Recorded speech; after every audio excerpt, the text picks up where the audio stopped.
Good evening, everybody. How's everybody doing? Welcome to the show where we're going to discuss Dune. Oh, I'm sorry. I mean, What? Lawrence I of watched the Arabia. wrong Sorry. movie again. Dang it! Yeah, this movie doesn't have the big worms, but it's still pretty. It's still a good movie. It had a lot of sand in it still. It does. Yes, it does.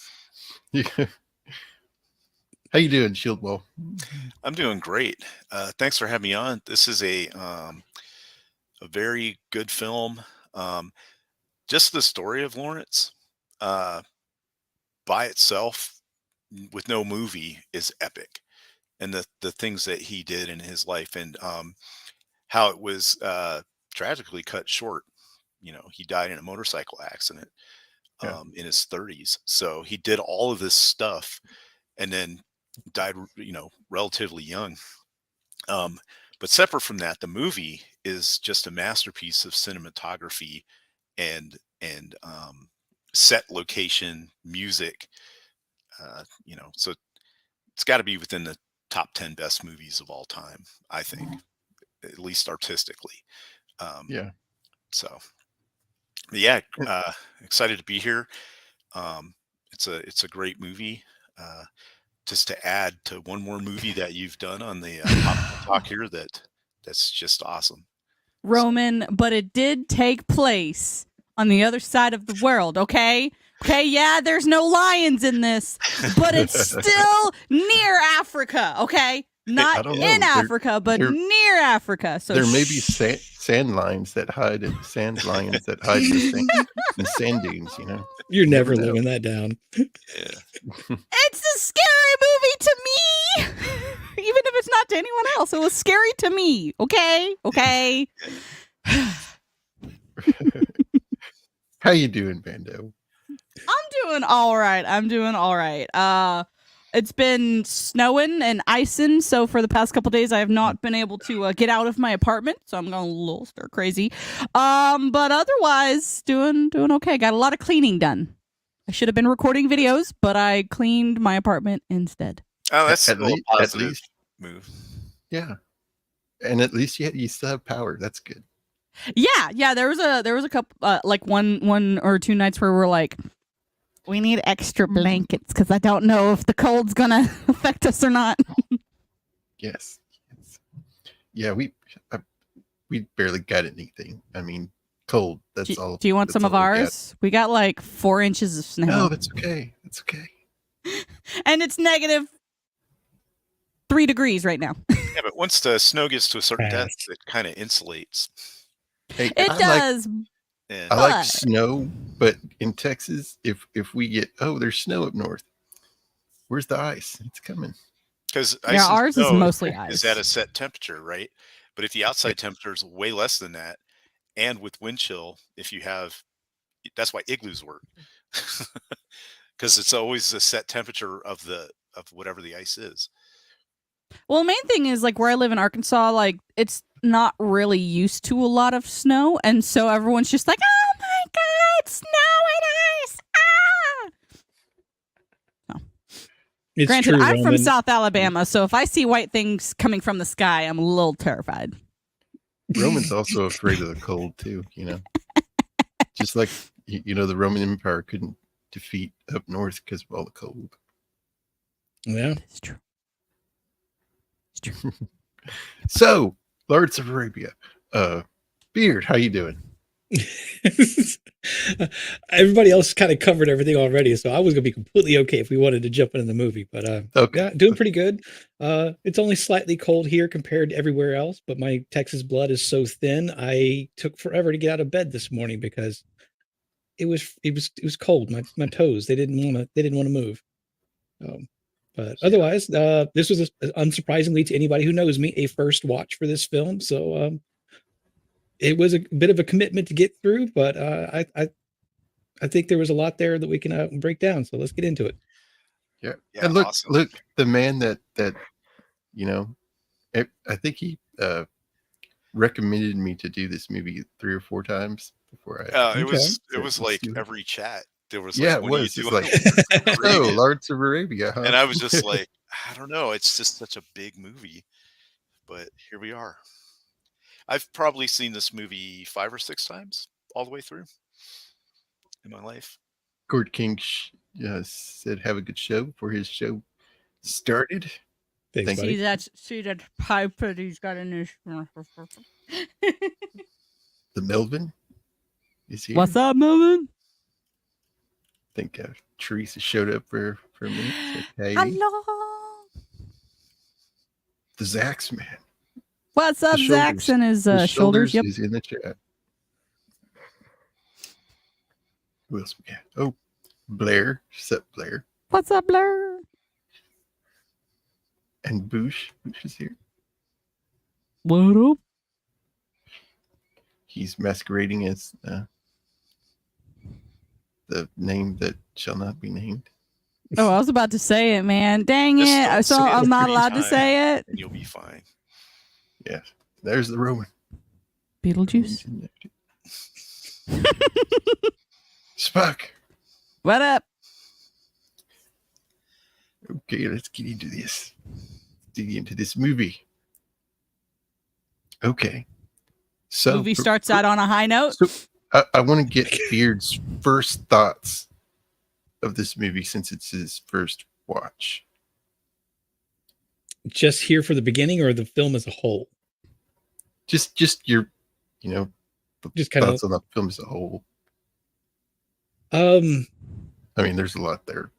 Whereas the previous film we did, The Light Horseman, kind of had trouble displaying and conveying the passage of time, this film did a really good job of it, so much so that I think they probably could have cut a little bit of it back to make the film a little bit shorter, but overall it is a beautiful film.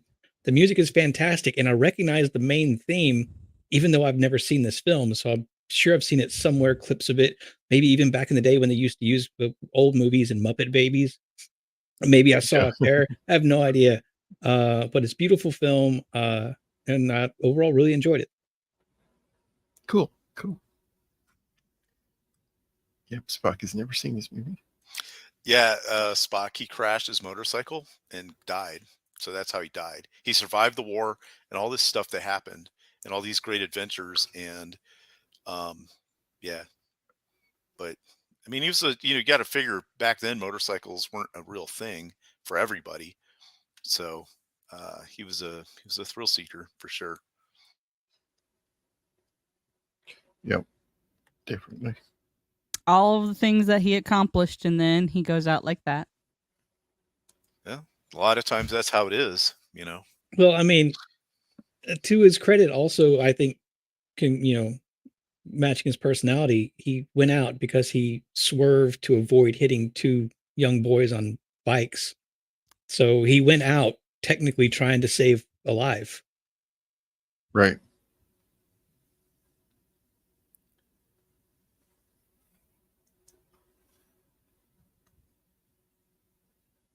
Yeah, it first off, That's why helmets are important, kids. When I ride my motorcycle, I make sure to have my helmet. Well, back then the helmet would have consisted of some kind of leather football thing. Yeah. Probably. So, but still, how much help it would have been. Yeah. I mean, that's the good old days. Whenever you went out for a ride on your motorcycle, you put on your best overcoat and your nice turtleneck, and gotta look good for it.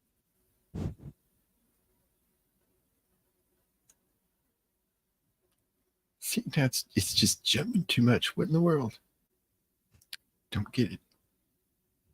But yeah, the very first opening of that is basically just him cleaning and prepping his motorcycle for a ride, and it goes on for a little while some of the early credits are running. And me haven't seen it before, I thought, well, this is kind of odd. And then we get to the part where he runs off the road, and I thought, oh, all right, that's certainly one way to open a film. Yeah, and I don't know if this was his first motorbike, because he seemed like the kind of guy, ooh, that looks like something fun and dangerous to do. It had to have been his first time, because the fact that he was wanting to go faster and faster and faster, usually that's a think newer writers tend to do.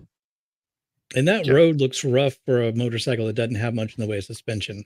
Mm-hmm. But yeah, not to jump all the way to the end, but one of the last scenes is he's preparing to go home from the war. A motorcycle passes by the vehicle he's in, and they don't really make a big deal about him looking at it, but the camera definitely lingers on it to kind of bring it full circle to where we are right here. It's almost kind of like he looked at that and saw that as like his new thrill since he wasn't going to be out at war. Mm-hmm. Yeah. And just to say, these weren't really fast motorbikes, but a motorbike, there's nothing around you, so everything looks faster. Yeah. And even 40 miles an hour, if you have a wreck on a motorbike, it's Spock says that if he says he thinks he had a Vincent, which if it was, it had a possibility of going up to 100 miles an hour. Yeah. It's like, oh. You see, the first thing I thought is, oh, that poor motorcycle. He just spent all that time polishing it, and then it cuts to a funeral, and I felt like a piece of crap.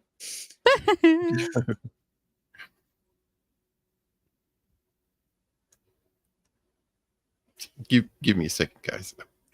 I honestly, switch to a different thing. With that, I thought that he would have been in the hospital. Unless the thing that I think happened was like a branch like went into his like skull or something because the goggles were taken off. Like, I don't know. Well, it is based on a real person. I didn't do a whole lot of looking into the real T.E. Lawrence, but I did see that he technically survived the moment of the crash and died a few days later. Yeah.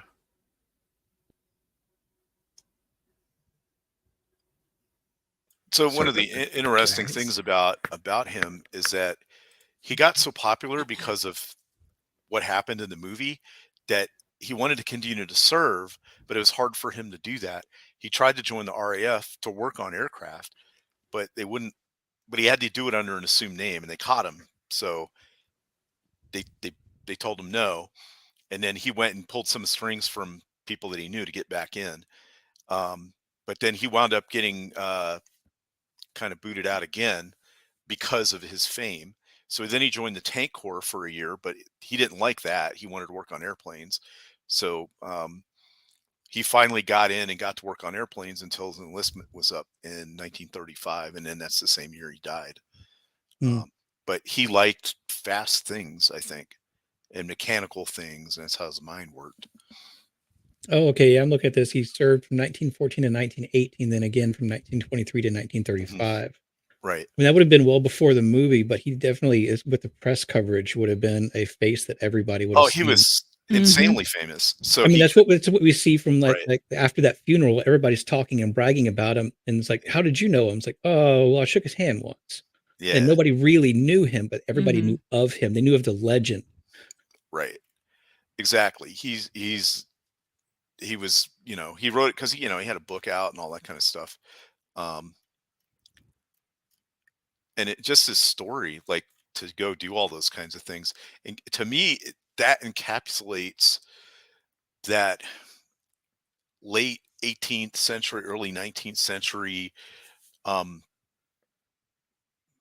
British drive to like, look at all the things that were their empires were. Yeah. Okay. We can talk about the whole colonizing part of it, but just everywhere they went, they were so inquisitive to learn about the place, to interact with the people. They learned the languages. They were. That's why the British Empire became such a force. Right. They wanted to find things and understand things and go to digs that people had just ignored for thousands of years and dig it up and say, what's here? And sure, was some of that for profit? Yes. But other was just straight the inquisitiveness, of wanting to learn those things. So that drive to understand. Yeah, it was a combination, I think, of what you're saying, of just wanting to learn, but also just that kind of British like sense of adventure. Right, exactly. Right. They just wanted to get out there and do a thing, and it was almost always selfish. They wanted to make a name for themselves, but in doing so, they mapped continents and discovered things. And yeah, there's a lot of bad stuff that came from it, but if you start kind of look at how much they discovered and mapped and the contacts they made with different people over such a relatively short period of time, if we had just left that out and waited for all of that to kind of happen a little bit more naturally, it would have taken forever. Mm-hmm. Right. Yeah, exactly. And I mean, the railroad they put in, I mean, that really rocketed the world into the future. Yeah. Right. But so Lawrence's story kind of encapsulates that ideal of adventure and exploration and what's over that next hill. And also, I think a genuine desire to bring information and new ideas to other people, and to learn from them as well. You know, that's the fun of traveling. I've been to whole bunches of different places, and it's always interesting to do that, because anybody can just sit in their hometown and do nothing. I feel like you're calling me out. I'm not saying there's anything wrong with that. I'm just saying that I just haven't had the luxury to travel as much as I might like. Salty.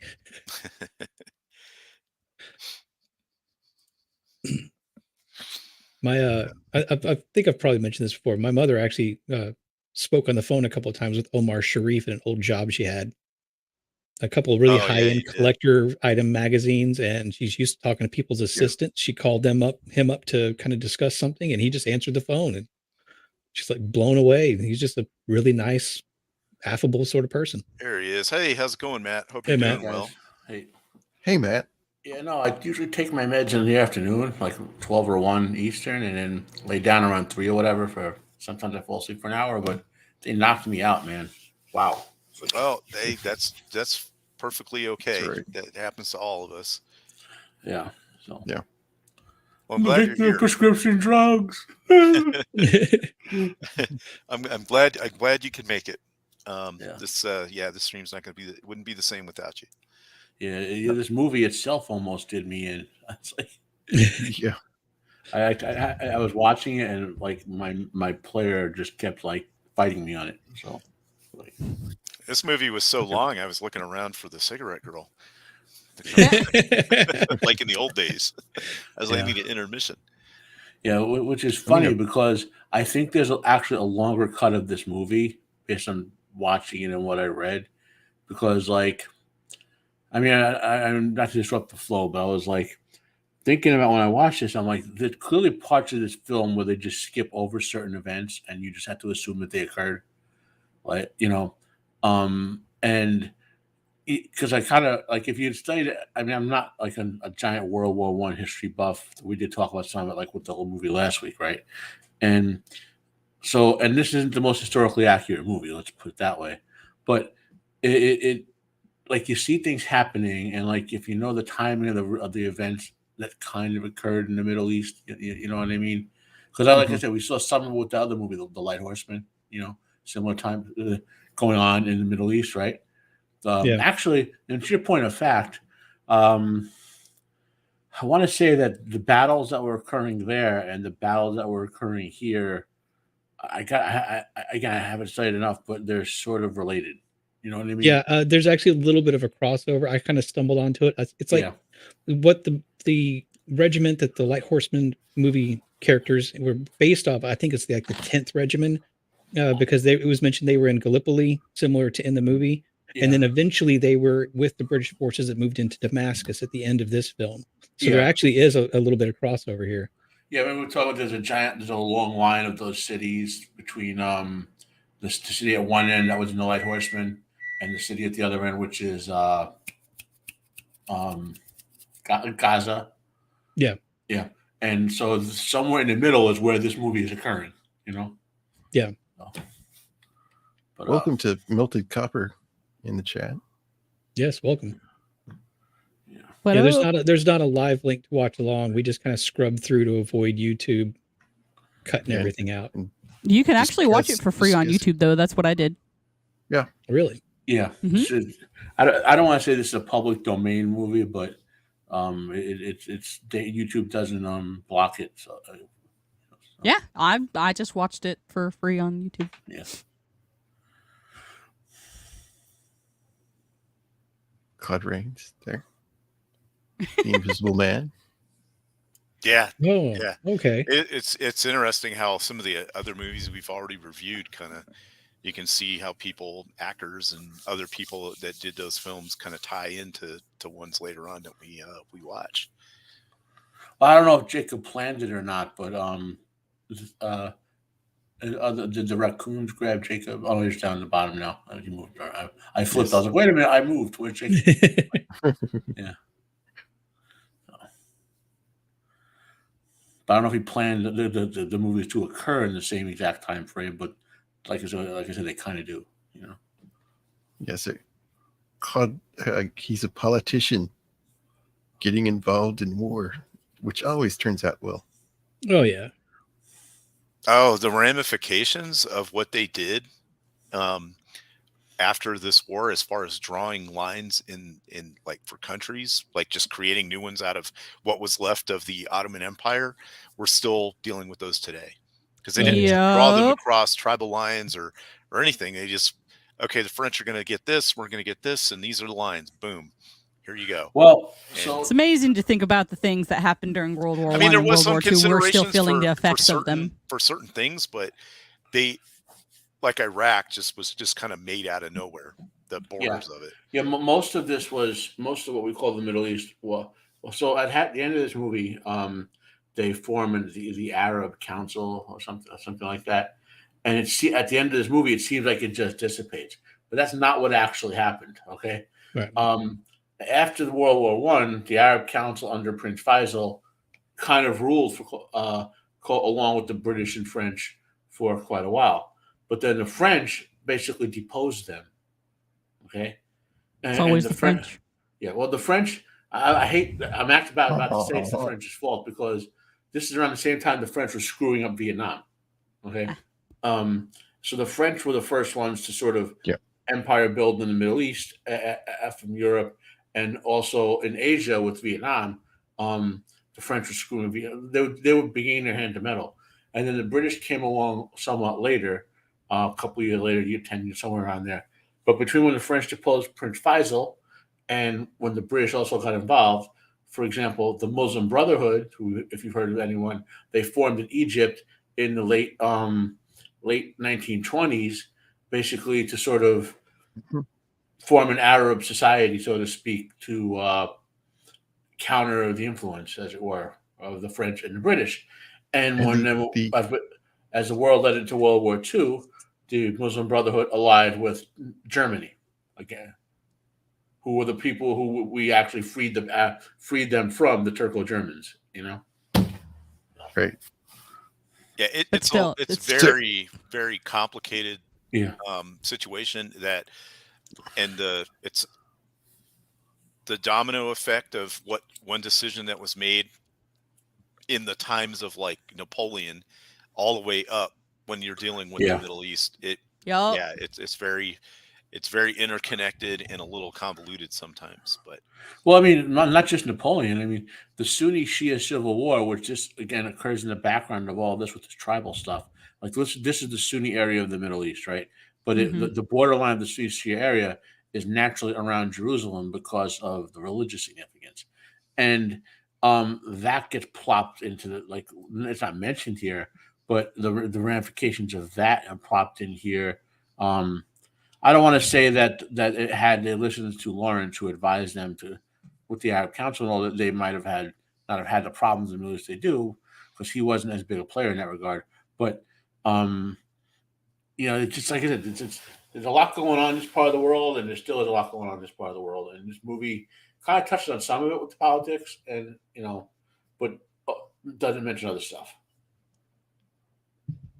Right, and T. Lawrence is just a small component of all of that. But I mean, this is his story, and the story of the people that he fought with. So, Right. Well, and that's what comes down to the historical accuracy. I wouldn't say it's exactly his story, but the story of specifically what he did slightly changed in regards to that particular battle.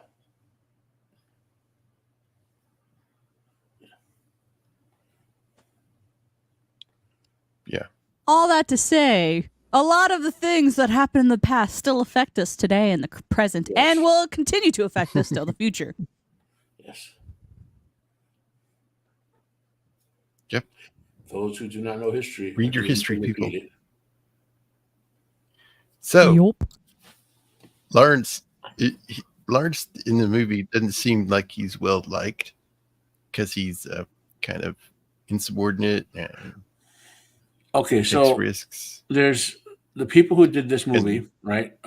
So that I'm about to talk specifically about that.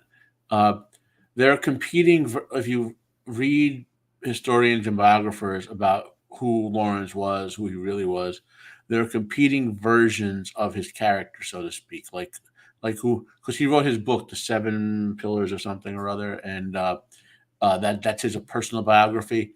But he has biographers who wrote about him in the decades after, right?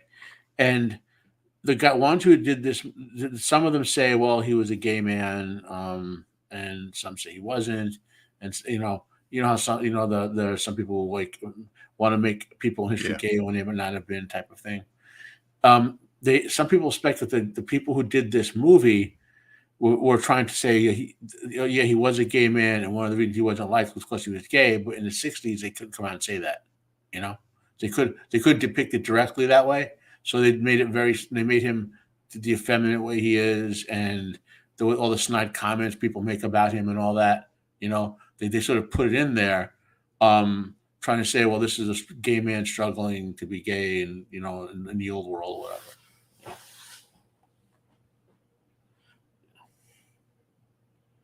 Because some of the way he's depicted, as you were saying in the movie, other biographies say no, he wasn't like that. I'm not talking about the gay part. So I'm talking about the sort of ultra pacifistic, a little bit crazy stuff that they have him, doing.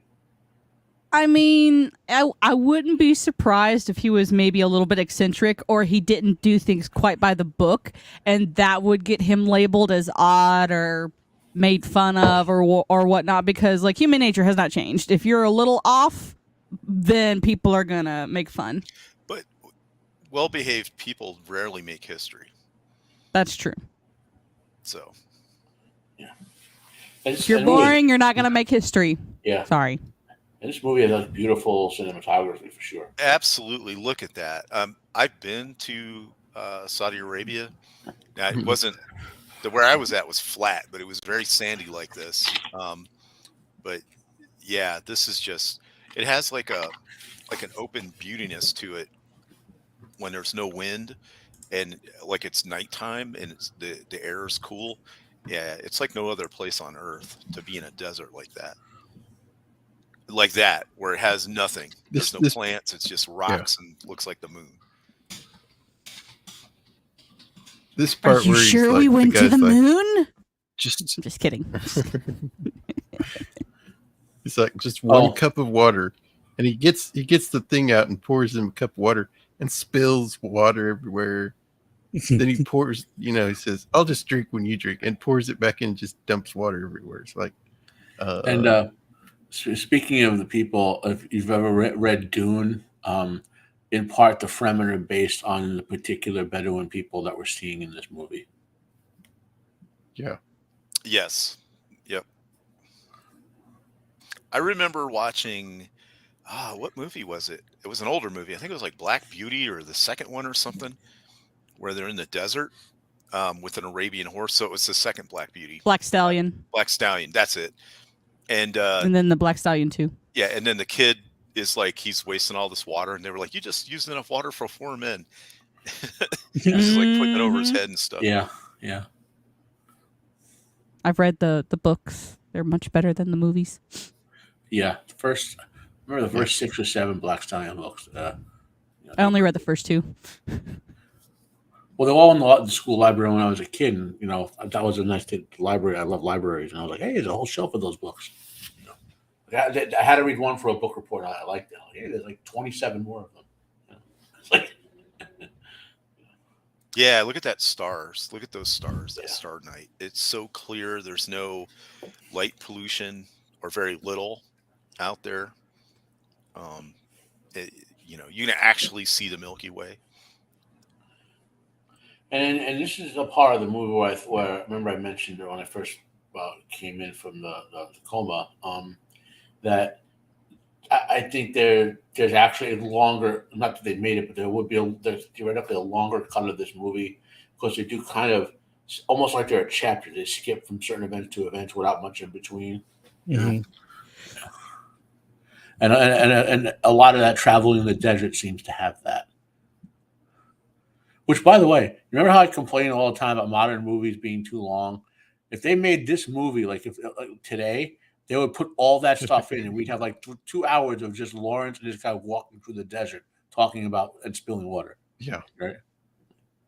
Yes. Sometimes a long scene of people not really doing anything, but it works only in certain movies and in certain instances where like it just shows someone traveling and all you hear is like the tinkle of like a mess tin or something as the wagon is creaking, and it's real quiet, and kind of like Dances with Wolves was like that a little bit, where it had these just long scenes where there was no talking and there not real music, but you just heard like ambient sounds, and to put you in the space of that movie. But it doesn't work for everything, especially these days in modern movies. They just don't know how to do it anymore. Yep.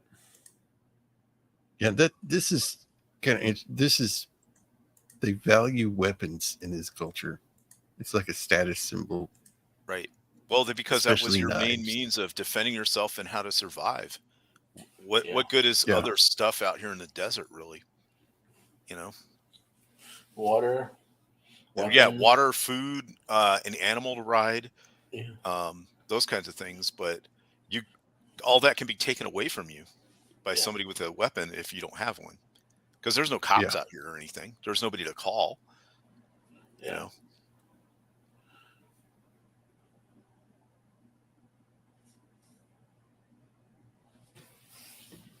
Yes.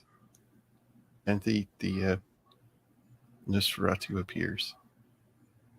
Nos, hello.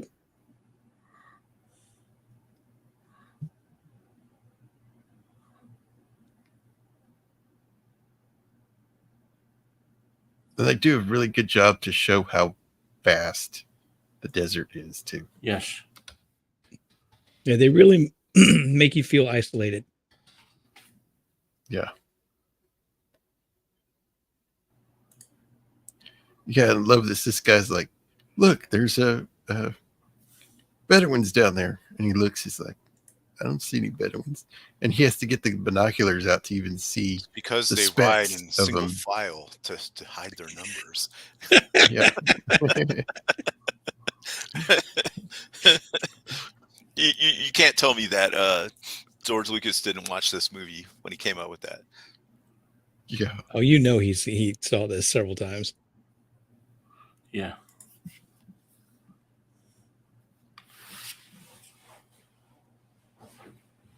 That's the other thing when I was a kid is for some reason like a caravan kind of had like a romance to it, like being in a camel caravan, you know, on the Silk Road or something was just, I don't know. I just remember reading so many stories about it. Maybe it's from reading Conan books or something, but probably I always had this thing in my head about it, you know. What you don't get is how bad camels actually stink. Oh, so bad. Yeah. Animals. And I bet they've got an attitude because, I mean, so many times during this film, you see the actors walk past one and a camel will just open its mouth and just, It's like, all right. Yeah, they're like down, llamas and stuff. They'll spit at you and try to bite Just you. remember what Conan did. You know, that one spit on him. And Yeah, he knocked it out. Yeah. But it's just like anything. Just like if you get near American bison, they don't smell too fresh. Yeah. Yeah. And if you cut one open, you thought they smelled bad on the outside. Yeah. Also, All right, surprisingly, that's two. How many another Star Wars animal references are we going to get? that smells pretty bad is koalas. Really? Yeah. Want to Well, say your Star Wars references if you got them. Yeah, most animals. I watch a lot of bear videos. And some people, when bears get into the houses of cars, the houses reek after the bears are in there.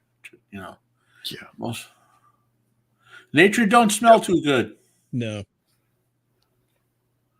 We only tolerate cannoli because he takes a bath. Yeah. Occasionally. Yeah. He's the only Squatch that does.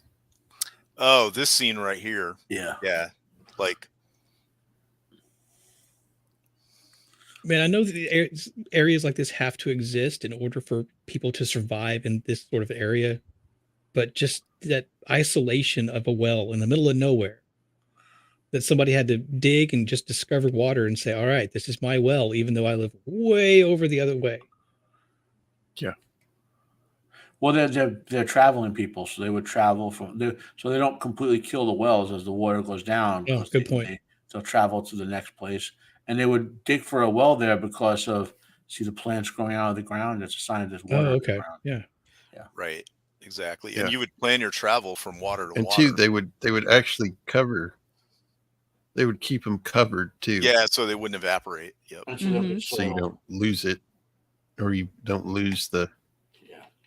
get the sand contrary buried again. You have To to dig it popular up. belief, it will rain there, just like once a year, Yeah. and Yeah. it'll really come down hard for like 30 minutes or an hour, and that'd be it. And that's all you need. Yep. Yeah, they used to have the monsoon season in Arizona. I remember that. And then everything would be green. There'd be cactus flowers and all kinds of desert flowers for like a day or two. And it would just happen overnight. You'd wake up and you'd be like, whoa. And people would come from miles around to take pictures. And then the next day it'd all be gone. Or the next day after that. If you ever want to see something fascinating, look into beavers in deserts. So what they do to counter desertification is they plant a whole bunch of beavers in the non-desert areas along the border, and then when the rainy season happens, the beavers trap all that water, and the desert begins to go away because the water allows the forest and the plains, and because beavers make swamps basically, and the swampiness it overflows, the water expands far, then the plants grow on that, and like you can actually see like deserts almost disappearing year by year as beavers suck it up. You know, so you're saying we need to import sub-Saharan African beavers Yes. to the Sahara? Well, it probably happens naturally because the Sahara. You remember how they just discovered another lost city in the Amazon, right? There's a lot of them in there apparently. Well, around the time when the Amazon wasn't a rainforest, the Sahara Desert was. Right. Yep. I remember. Yeah, reading something about that. We just need to breed. We just need to breed beavers with camels. Giant beavers. There you go. Cam beavers. We have the camel beaver. Yeah. It's a little weird, but okay. Every 2,300 years, the giant beavers wake up at the edge of the desert and begin. Yes. You see a giant beaver tail come out like a kaiju from Godzilla. Flap. So this dude here is like, uh-oh, I've been caught. I should be drinking from this well, and here comes the owner. I was glancing at some of the trivia for this film because I wasn't sure if Matt was going to make it, and I had to at least pretend like I knew what I was talking about. He actually knows what he's talking about. But apparently they had a special lens just for this shot, and it's only been used for this shot, and I think like they still have it. I'm trying to find it. Is it to give the haze effect like this? Yeah, to get that. I don't know exactly what made it special, but it is I just had it, and of course I lost it. Well, I know more about the time period than I do about the movie. So, yeah. Yeah, it's something they call it the lean lens because it was David Lean. Oh yeah, to film Omar Sharif's entrance through the Mirage, Freddie Young used a special 482 millimeter lens from Panavision. Whoa! Yeah. And Panavision still has the lens, and it's never been used for anything else. Wow, that's crazy. Yeah, 482 millimeters. It was just CGI that's shot these days. Oh, absolutely. Mm-hmm. On a modern digital camera, with just recording it without a lens like that, the interpretation algorithm would just do it for you. Yeah. Yeah. So this guy just immediately goes for the gun. Well, like, he knows what he's done. He knows the punishment for it. Yeah. And Lawrence should know that. Real Lawrence would have known that, by the way. He's an actual expert on the Middle East. Yeah. He's been there before. Yeah. He was one of the things he did, which isn't alluded to, was in the film, is he was a spy. Like he was a spy who gathered intelligence in the Middle East. Angry here. Yeah. See, people, that is why you don't keep your weapon in your vehicle. You keep. I mean, this guy, he was going to shoot him. Yes. He had his gun in his purse. I think what saved him here is that he was wearing a uniform, and it was obvious that he wasn't just some other dude. Like, he looks like he doesn't know what the hell he's doing out here. So, well, no, because he's British, and they know the British would retaliate if one of their officers disappeared. Right. But also, he knows that there's a good chance that he doesn't know the culture. So he's just going to shoot him on sight as well, I would think. Well, like I said, there are British and French and officer intelligence traveling among all these people in this area. So it's not like unheard of for them to be there. Yeah. That's true. Yeah. Plus, he didn't pick the gun up. So. Yeah, like CLS says, not to mention he isn't holding a gun. And even when asked about it, he denies that it's his, even though he gave it to the other guy. Well, that's a movieism, though, not a realism. Yeah. I mean, this is definitely taking the legend and kind of creating like almost a fairy tale of this real life person. Mm-hmm. You can feel it, even though I don't know much of the actual life of T.E. Lawrence. You can feel how embellished certain spots are. Yeah.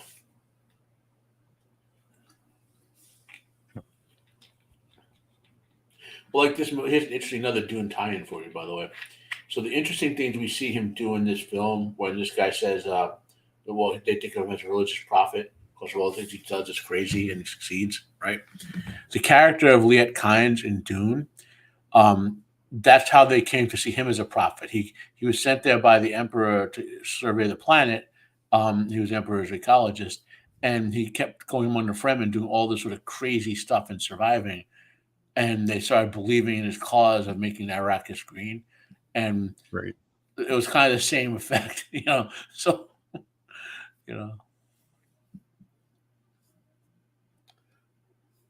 Just also the acting in this movie is really well done. Yeah, specifically that scene between those two, it was the back and forth was real nice.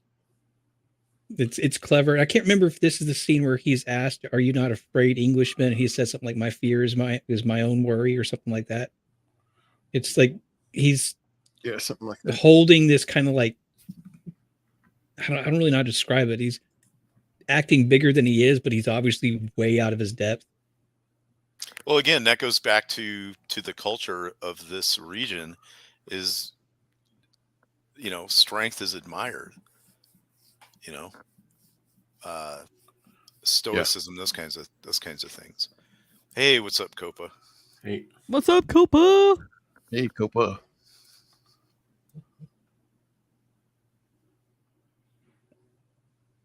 Just being out there with nothing on your neck or anything. I know. I was watching this a couple years ago. I was like, when are the Jawas going to jump out? I'm going to start keeping a tally for Star Wars. Well, look at it. It totally looks like it. I know it does. Yeah. There's a Jawa right there behind that rock. Just teeny. If Lawrence had just gone left, he would have seen a crate dragon. Yep. Yeah. Yep. And some Mandalorian turkey dragons from the show. That's okay. He can outrun it. Mm-hmm. Yeah.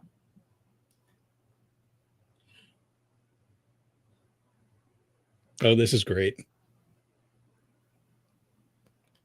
Yeah, he's like singing, and it's echoing here and there. This guy's hello there. He starts clapping, and Lawrence is like, "What the hell?" I love this too. You can't see him at first. Here, I'll see if I can get it. Oh yeah, it really shows the scale, doesn't it? Right. It's almost like a natural. Yeah, you can't see him at all. I mean, he's in shadow. You can't see him. Yeah. He's and you right expect above to see him pop out there, and you'll see him pretty clearly, right really that, easy. That play and button, when he pops out, it's like just a little, over there. Just a little sliver of him right there. It's like, whoa. Yeah, they really do a lot of beautiful long zoom shots like this to get the scale. Because I mean, you could physically move a camera back, but if your lens is wide, you don't really properly translate that scale to film. You have to really kind of zoom in on everything. You know, it's funny if you look at scenes like that where they show the mountains and you know what you're looking at. You're not looking at sand and wind erosion. You're looking at water erosion. Right. Yeah. Yeah. That's what I'm saying. That's what being in the desert makes it so epic. It's just it's just so different than anything else you'll experience, except maybe being like, super far underwater or something. Yeah. Yeah. The ocean itself. I mean, this is so crazy. The British, like, we don't adapt, people adapt to us. That was their mindset, Yeah. back then. And it's like they won't change even when it's, it's your life on the line. Mm-hmm. Change the way you dress, to lessen the effects of the heat on you. And it's like, nope, stay in your uniform. Must maintain the uniform standard. Like to think like some of those uniforms would be so hot they'd probably be passing out left and right. Well, these particular uniforms they're wearing were specifically designed to be worn in a desert environment, especially what Lawrence has on. They're lucky if it was a few generations before them, they'd be wearing wool. Wool. They'd be wearing red coats and blue coats. Yeah. Yep. Yeah. Yeah. Yeah. Yeah.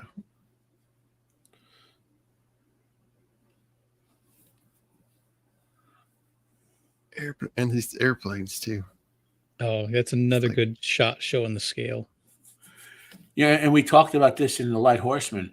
These are probably like the only two like Turco-German planes in the whole area. You know what I mean? Yeah. Because that's why the officer makes that comment about I told them to move out of range. Yeah. If they had a whole bunch of planes, they could just scatter them across a whole bunch of bases and cover a bunch of territory, but they don't. Yeah. And like outside of the main theaters where they had the industrial power, the war was scales changed. With camps like this couldn't stay like that. You had to have anti-air defenses if you want to gather that big. No, Obi-Wan is canceled. Although apparently there is anecdotal stories of him being done up so accurately to that person that people who had known him previously were kind of confused when they saw him. If you see pictures of King Faisal, he looks strikingly similar. With the beard, how he did the beard and everything. It did a really good job.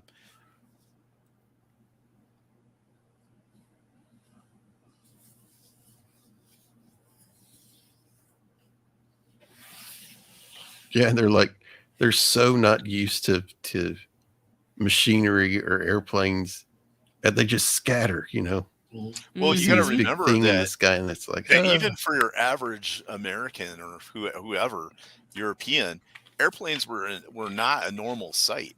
It wasn't like you saw them flying around all over the place. Yeah, this is World War I, so also the speed at which they were innovating aircraft during those war years was insane.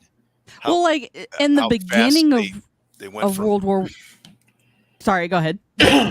No, go ahead. I was just gonna say, like in the beginning of World War I, they didn't have any aircraft, and by the end of World War I, like they were making a ton of aircraft.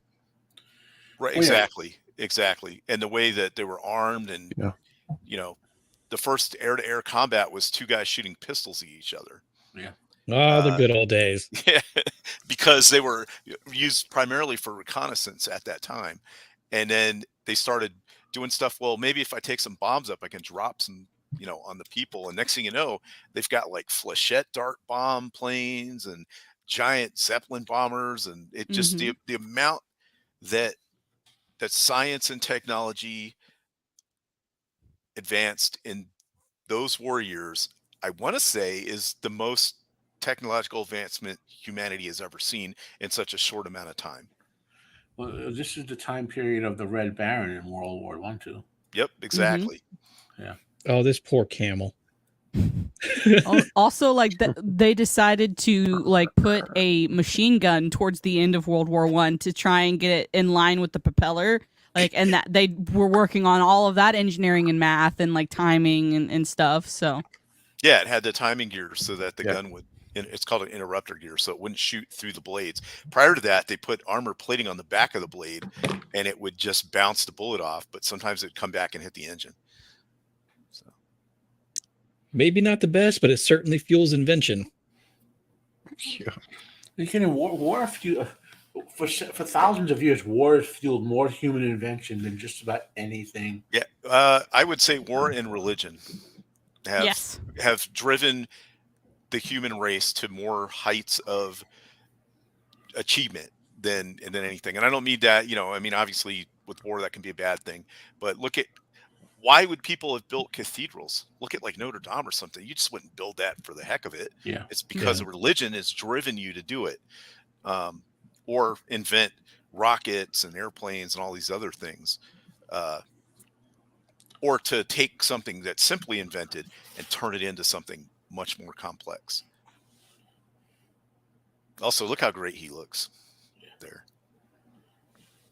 If I remember correctly, this is the scene that kind of shows how cultured Lawrence is, because he's having this other guy, they're kind of having a back and forth of like, speak as much of the Quran as you can remember. And then Lawrence just kind of jumps in and starts reciting it, which I'm sure it was not anything they would have ever expected from anybody in the British military. Yeah. Mm-hmm.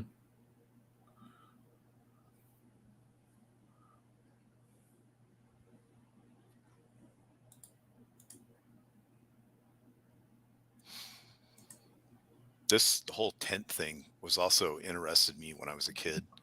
And then I got to live in a tent for like a year on and off in the desert. Like, this sucks. That actually wasn't too bad. It's just interesting to live like that. Of course, we had wooden pallets that we were on, not just the ground. But they didn't give you fine skins to lay on? Nope. And this we had to go downtown and buy a bunch of carpets. This officer here is wearing those boots that are made for riding horses. Yeah. Not camels. Well, and I don't know if it was he's intentional. Rubbing his feet and like, yeah, I don't know if it was intentional or just because how it was cut, but he seems to very frequently switch from which leg he has up, and then in the next scene it cuts to a different angle and he's switching to the other one. So he definitely looks uncomfortable. Yeah.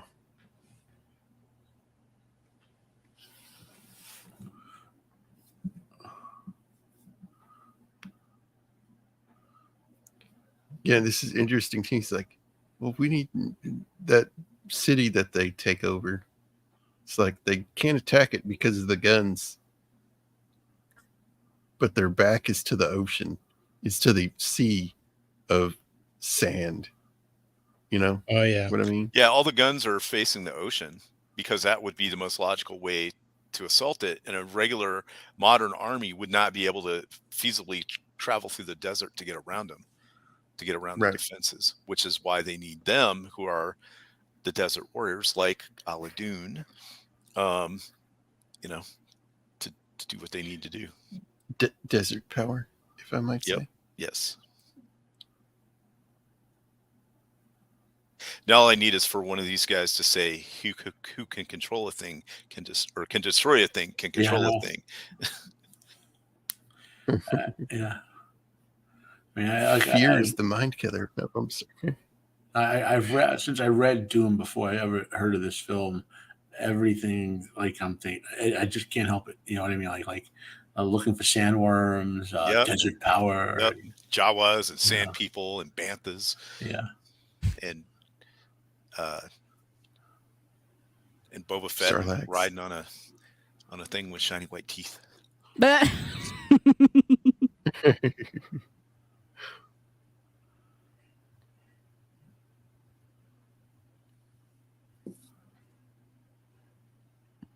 Oh yeah, this is great when he dismisses everybody and then just very subtly just kind of tells him like, "You stay here." Yeah.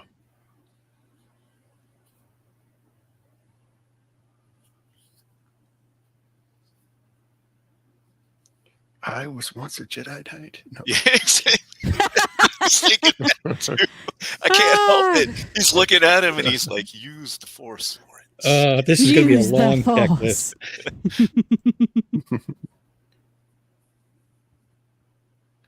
The Force is strong with this one. The Force be with you.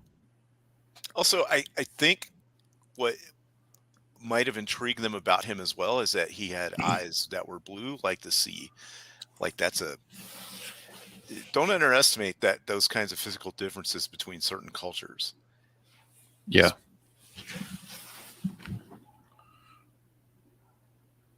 I mean, he definitely had every single feature to stand out in that area. Yes, exactly. Yeah. Yeah, the Caucasian people in the Middle East are the Iranians, so they're on the Shiite side of things. So they're nowhere near people who look like Europeans. Yeah. Well, the Persians, I should say, not the Iranians. Yeah. Yeah, I was kind of puzzled to this scene. Shot. I'm assuming how they filmed it. Go ahead.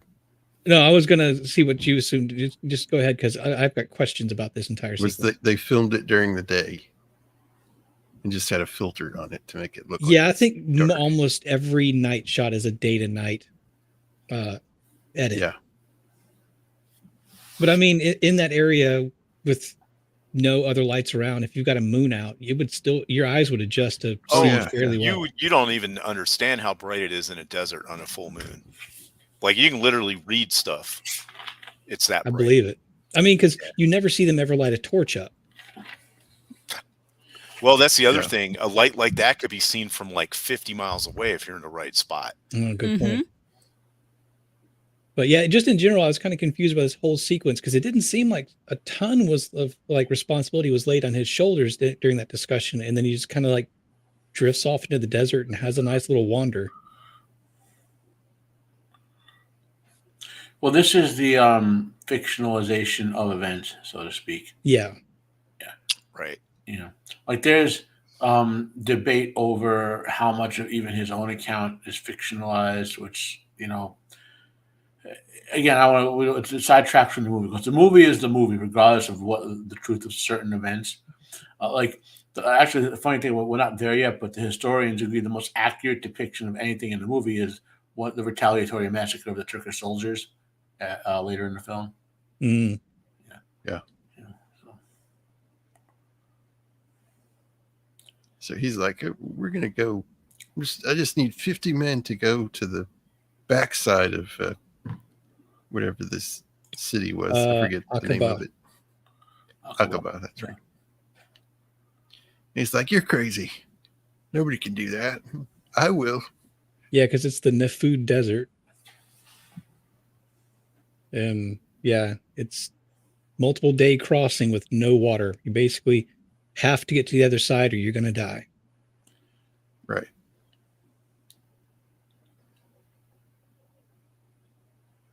Kind of like the Light Horsemen. Yeah. Attacking Bathsheba. They're on their way out and he gets kind of confronted. He's like, where are you taking my men? It's like, well, I'm going to do this thing. And he's like, well, are you mad that Sharif Ali said something? He was like, nah, his loyalty is to you. He's kind of like, yeah, I'd expect him to tell you.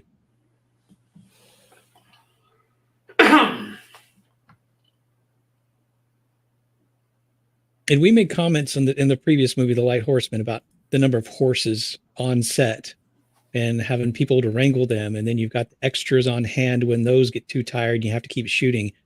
There are some scenes in this, the number of horses and camels is mind-boggling. And the extras, the people themselves. But you got to remember that back then compared to now, there were more, like the camels were much more of a mode of transport. They were more available. Same as in America. If right. I'm just talking about the scale of the shooting, the actual film itself. Yeah. It's huge. Yeah, but they're just uniquely built for desert too, though. Yeah. And I mean, from what I understand, there were a ton of locals that were extras, and they basically kind of brought anything they had on hand to get the job done. So there were some of those there that weren't necessarily being wrangled by a company. It's just somebody had a horse. They brought a horse. Yeah. This guy's what is wrong with that I like camel? this. The camel has 8 legs. The amount of money, like even though it would have been a pittance by to European or American standard, the amount of money that these people got for participating in this film is probably like a year's worth of income, maybe more. Yes. Especially back then, the dollar was way stronger than it is now in lots of the world. Well, they would have been paid in hard currency, like gold, valuable things they could have traded, not even so much money. You know what I mean? Like they would have been either given gold or valuable items, crafted items, and things like that. Little chunks. I mean, or if they did get paper currency, they would have went right away and traded that to other foreigners for gold. You know what I mean? Right. Well, nowadays they'd be paid in monkey NFTs. Yeah. Or Bitcoin. You'd give them a thumb drive and then they'd go in the desert with their laptop. Here's Bitcoins. Yeah. How do I get to the Bitcoin? And these two kids basically just decided they were just going to go off onto a deadly mission because they want to try to. I don't know if it initially was just kind of a sense of adventure or they've got nothing better to do, but they ended up trying to become a servant for Lawrence there. Yeah. But they're kind of they're kind of discarded to the side of society because they don't have parents or something along those lines. If I remember right. I like what he says. He's like, I like what he says. I'll pay you this, and they're like, oh, that's too much. Don't pay them that much because they're kind of don't have a place just like him. So I think they see similarities. Plus, he's a cool foreigner. He's got access to money and guns and cool stuff, and it's a venture. If you do with this, you make your name.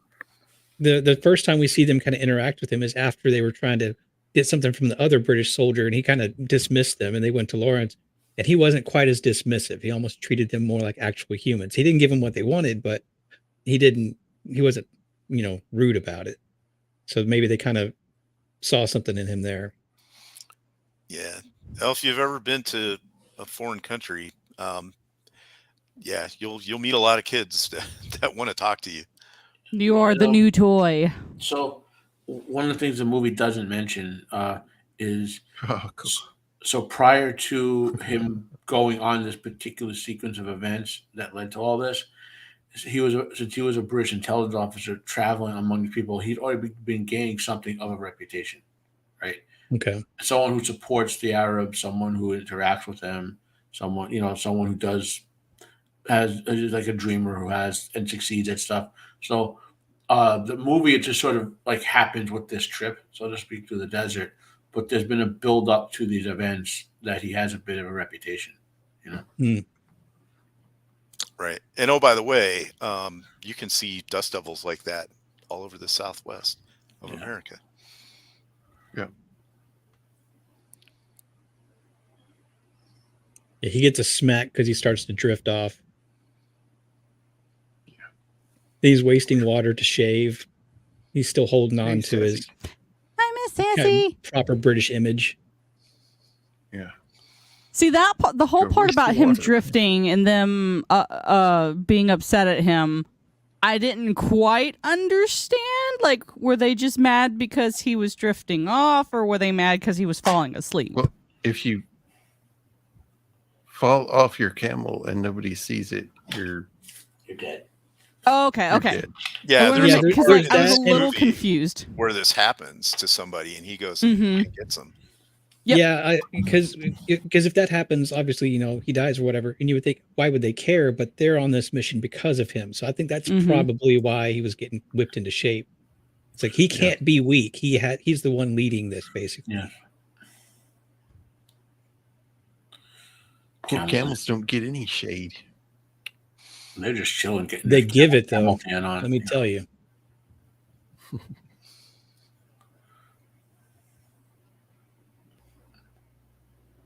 That's smart right there. Yeah, that's making a little tent out of your coverings. Yeah, Especially easy when you have a bodyguard. yeah.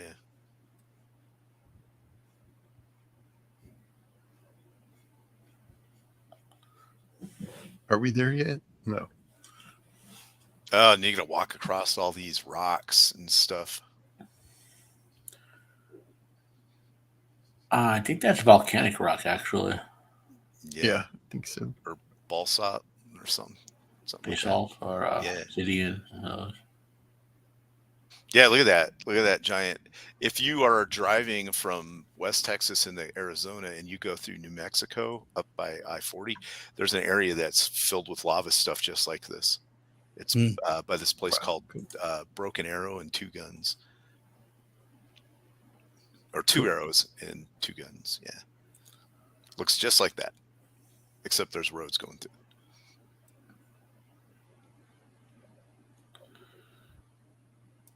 What Boosh? What's Boosh saying in the Kali Ma?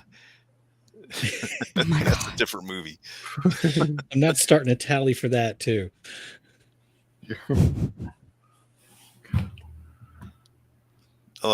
I don't know. That was another good movie. It's not as good as the first one, but it was fun. Yeah. Yeah, regarding the day for night shots, you can see it in certain things when because I think he pulls out his compass or he looks at his watch and you can see a glint on it. When you see those bright highlights on metals and things, that's a clear giveaway for day for night shots. But really, that's the best way to do it because although your eyes can very easily adapt to a moonlit night, film is not necessarily as forgiving. No. Film grain starts picking up and it really degrades the look of the movie. In the actual events, they didn't go through the Nefud; they rode along the edge of it. The guy, what's his face, almost his character basically said, "No, that's crazy. We're just going to go along the edge, basically." Yeah, and two, I mean, they make it out like nobody's ever done this and nobody lives out there, but there's a lot of people that live out there. They're just paid off to kind of protect the backside of the city. Yeah, the backside. Yes. You're a backside. Sorry, I actually stumbled into Copa's love language there for a minute. He's swooning in the chat.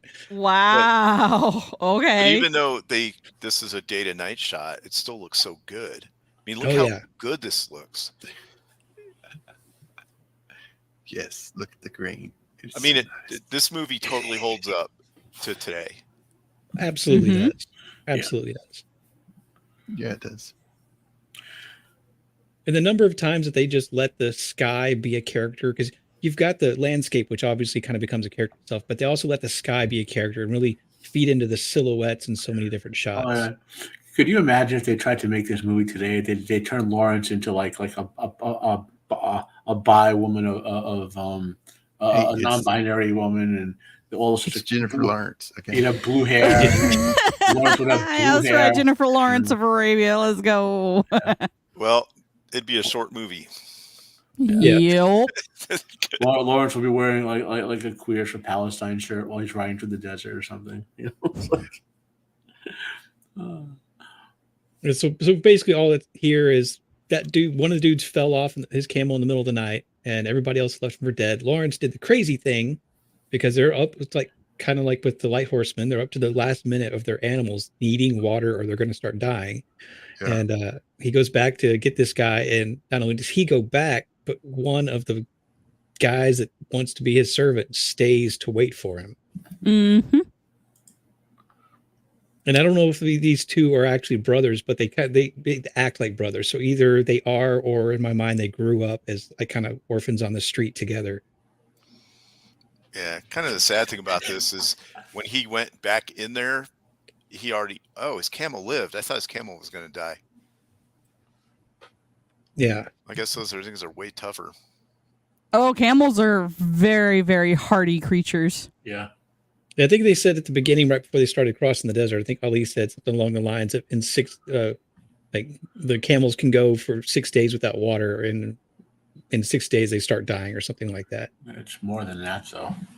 Well, I'm thinking, but just given their current water status with those camels, because ideally they can bulk up with a lot more. I thought it was closer to 2 weeks they can go without water. Yeah. Assuming their fat stores are good. Those humps on the camel are made of fat, by the way. Yeah. Well, granted, this is also a try to people he's been running from armed combat, so they can't exactly hit a well everywhere they want. Yeah, they can't pronounce Lawrence, so they call him Orance. Yeah. Orance. Oh, and the guy these that stayed back to wait for Lawrence his name is Daoud. But when the other guy said, he goes, it sounds like he says, Lawrence, dude. Okay. They reminded me of the kids on Stargate, the movie. Mm-hmm. Oh yeah, Oh, yeah. Yeah, that's another. Add that one to your list, Beard. Oh man, I have to start another tally. Yep. It's hard enough Is that for me a to pyramid recognize in the moon background? references. Yeah. Actually thinking about it, of watching this, I wonder if the people who did the Stargate music were very directly inspired by this movie. Oh, totally. Yeah. Because the Stargate score sounds suspiciously similar to this. I Yeah. hadn't thought about that. Yeah. This event here also starts to set his legend with the people. Yeah. Yeah, because he's basically done the impossible.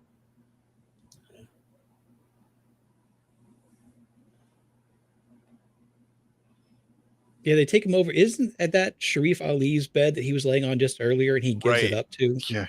Yes, Yeah. because he's done such a great feat that it's an honor to have him at your fire, basically. Yeah. At your hearth, Yeah. whatever. And he tries to take his coat off, and then he just passes out. Oh, been there, buddy. For he lives among his people as if he was born to them.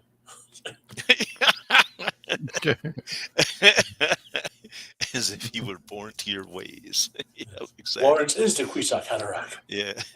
I hate sand. It gets everywhere. It There we does go. get everywhere.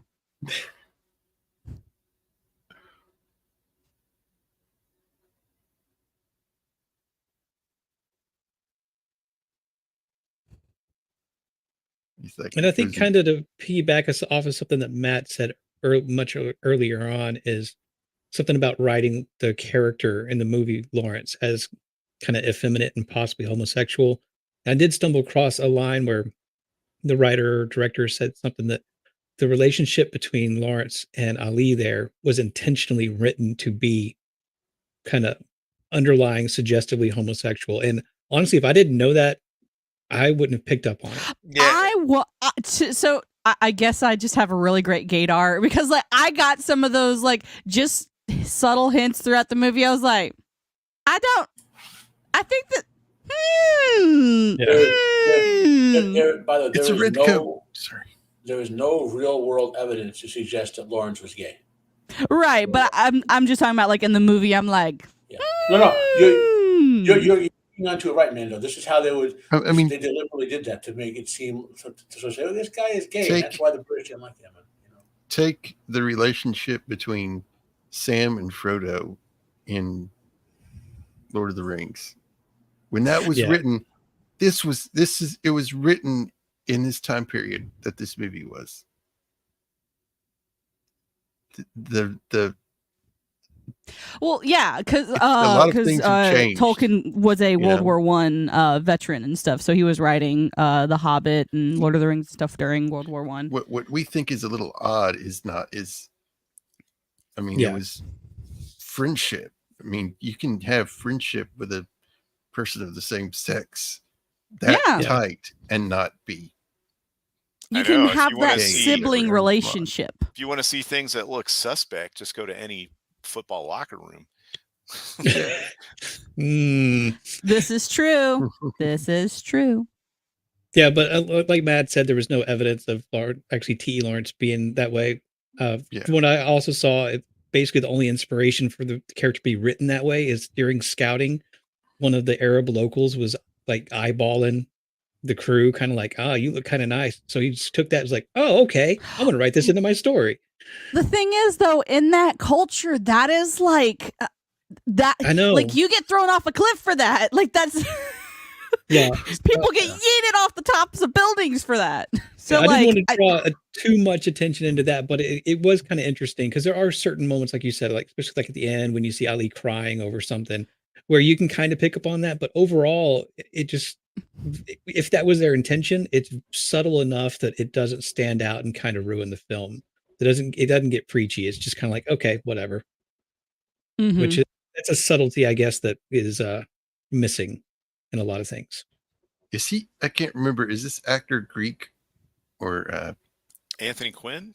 Spanish I think he's or Mexican? Anthony Quinn. Yeah, I can never remember.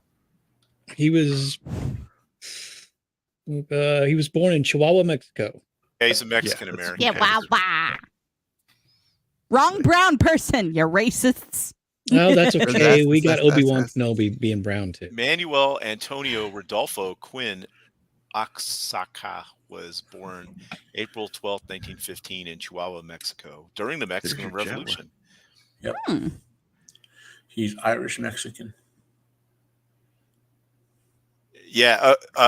So for people that don't know, is that a bunch of Irish people went to Mexico because they thought they could be free there. Mm-hmm. So yeah. Well, Europeans settled throughout the New World, and in every other country, like for example, Italians are considered Latino, except like the U.S. Yeah, there's a Jewish community in Mexico too. Yeah. Mm-hmm. Yep. There's a German community in Mexico. Yeah, Mexico, or is it Brazil? Yeah, because their emperor was from Austria. It's Mexico, and here's a tie-in for you. So they're doing a bioepic of Linda Ronstadt. I talked about this on my Friday show, and they had Linda Ronstadt, the singer, and they hired Selena to play her. And I know a lot of people are gonna have their wokeism is gonna go off, but Linda Ronstadt is actually Mexican. Her German great something grandfather was a German engineer who moved to Mexico around, let's say, the 1800s or something like that, to help them build a dam. And then he obviously fell in love with more than the dam locally because, yeah. And then eventually the Ronstadt Mexicans moved to the southern U.S. Yes, Maximilian. History is more convoluted and complicated than people give it credit for. He was an archduke from Austria. So he was German, basically. Well, Austrian German. That kid. Crazy stuff. It's like, put him up. Put up your hands. I mean, just the guts for this dude to ride into a group of 50 people, and his backup is, what I presume is his son. It is. It's his son. And he's got one revolver pointed at Lawrence, and they're having this standoff because, similar to what we had previously, they're drinking out of a well they're not supposed to drink out of, and so they're being confronted over it. And I think that they said something along the lines of, "There's 50 of us and 2 of you. What if we, just kind of gunned you down?" And the way he words it, he's like, have your men lower their weapons, and your men is this one kid with a revolver. Well, what's left unsaid is that there's a giant army of his people out there kind of watching. Yeah. If they killed him, these people, they would just totally annihilate. Yeah, they'd be hunted throughout the land while they moved. Yep. Also, we kind of glossed over it. I find it interesting that when they dressed Lawrence in kind of local garb, they did it for a different tribe that was the same tribe that was the guy killed for drinking out of the wrong well earlier on. So they didn't even dress him as one of their own. And I don't know exactly what the intention behind that was, if that was kind of like respect to his initial guide or whatever. But yeah, it kind of confused me, but maybe it doesn't matter.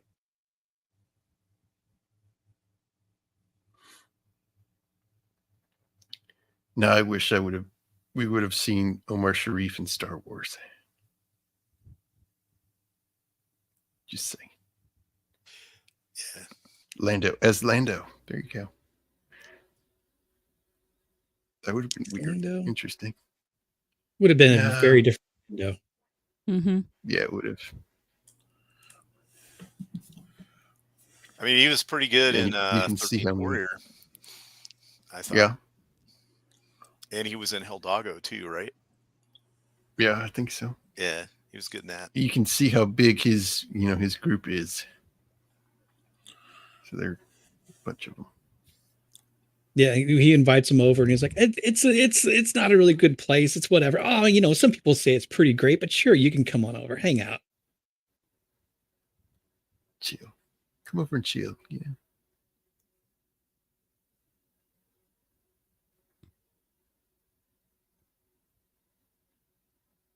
We got ahead of one of the Turks. We're going to play a game.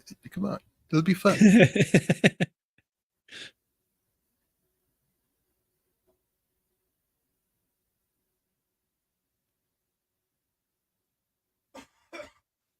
And this big platter of food, too. It's like, wow. Yeah, and like all the important people get done eating, and then it gets taken to the other folks who celebrate by shooting holes in the top of the tent. Yeah.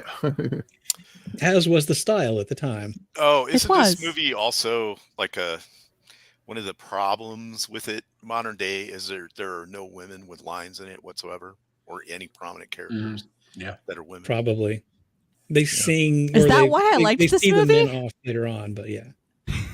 Yeah, you have to really understand the culture. It's not a front and center kind of thing, especially back then. Especially back then, it was a very split culture. Well, and you basically only interacted with your own family. Yeah, and not to make it sound as like it was good and but women were protected back then, so yeah, it went to extremes of taking away certain rights maybe they should have, but women were actually honored and protected, and as a center of your family, as opposed to now when they're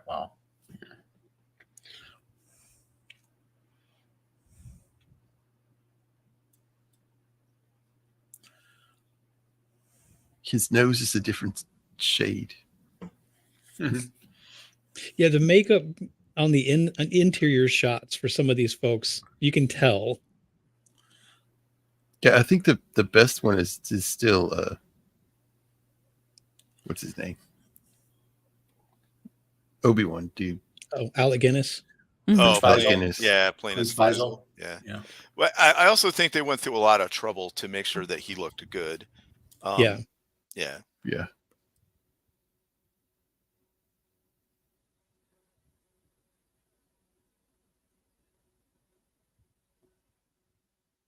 That's always tripped me out there doing the little flutter thing with the sticks the whole time in the background.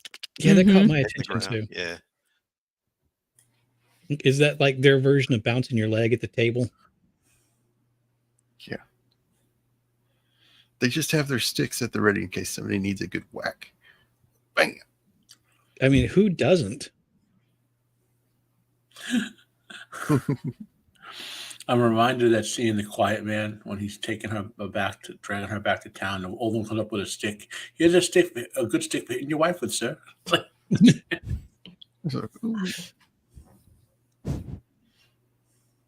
they kind of trick him, it's like, oh, well, they have a bunch of gold in a chest there. It's like, yeah, but he says basically like they have a big giant chest. That's what you pay out of. But you won't go for that. You won't go for this. You won't go for this reason. You'll go for your own interest, knowing that his own interest is that big chest full of money.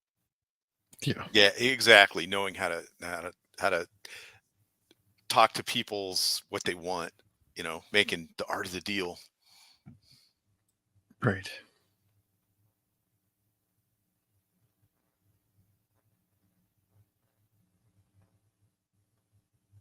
Yeah, this whole scene, that's a ton of horses. That I think is our first shot of any women. Yep. Mm-hmm. Yeah. So Prince Faisal is the leader of what was called the Arab Revolt against the Turks, and the British are backing him, right? And Right. these are the Bedouin peoples who live in the desert and who basically you have to pay to do anything, to keep it simple. And so the British basically discounted them and said there's no point to paying them anything. And Lawrence, having traveled among them, knew that there was military value in these people. So that's kind of what's going on. And Prince Faisal agreed with him, which is why he backed Lawrence. Right. Irregular desert horse infantry, basically, or camel corps. Yep. Yeah, and one of the guys that came with him shot one of the other tribes people. Is this the scene here? Yeah, this is one of the and he's like, yeah, this problems. is over. Yep. Yeah, it's one of the inherent problems of trying to get tribal groups to work together that have all sorts of different, not only tribal feuds, but personal feuds and all these other things. Yes, And blood feuds, those kinds of things. Yeah. So, like, Lawrence goes to one guy and he says, he has to be killed. That's the only way that, I forget the term, but that's the only way that we'll have peace. And he goes to Ali and he says, if they don't harm any of your guys, you'll have peace, right? He's like, yeah. And so he takes it upon himself to execute the law because he's not a member of a tribe. So that's the peace. That's right. He's the My only jailbird lover is in the chat. He's the only one that could dispense the justice that everyone would be okay with. Because if anybody else did it, it would just add to the blood feud. Or it would start a new blood feud.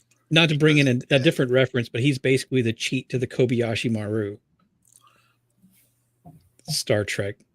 Anyway, but the guy who shot the other dude is the guy that he risked his life to this is the save guy from he the went desert. Back out into the desert to save. Because he was kind of funny, right? Wasn't he kind of like a funny guy? Yeah. Clown looking dude. Yeah. Yeah, he was the one that discovered the kids in the camp. And he knows he has to do this because if he doesn't, everything ends right there. And not only does the truce end, it could be the start of another battle. Right. Yep. So he has to kill him, and he just unloads the revolver into him. Mainly, I think, because he has a feeling of damn you for making me do this to you. Yeah. Yep.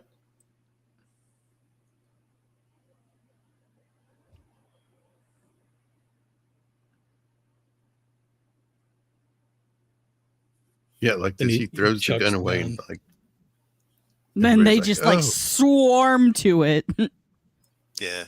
It's like, is that a gun? Get it? Ah! You'd think Sharif Ali standing next to him would be like, dude, you took that out of my holster. That was my gun, darn it. Yeah, but wasn't that his gun to start with?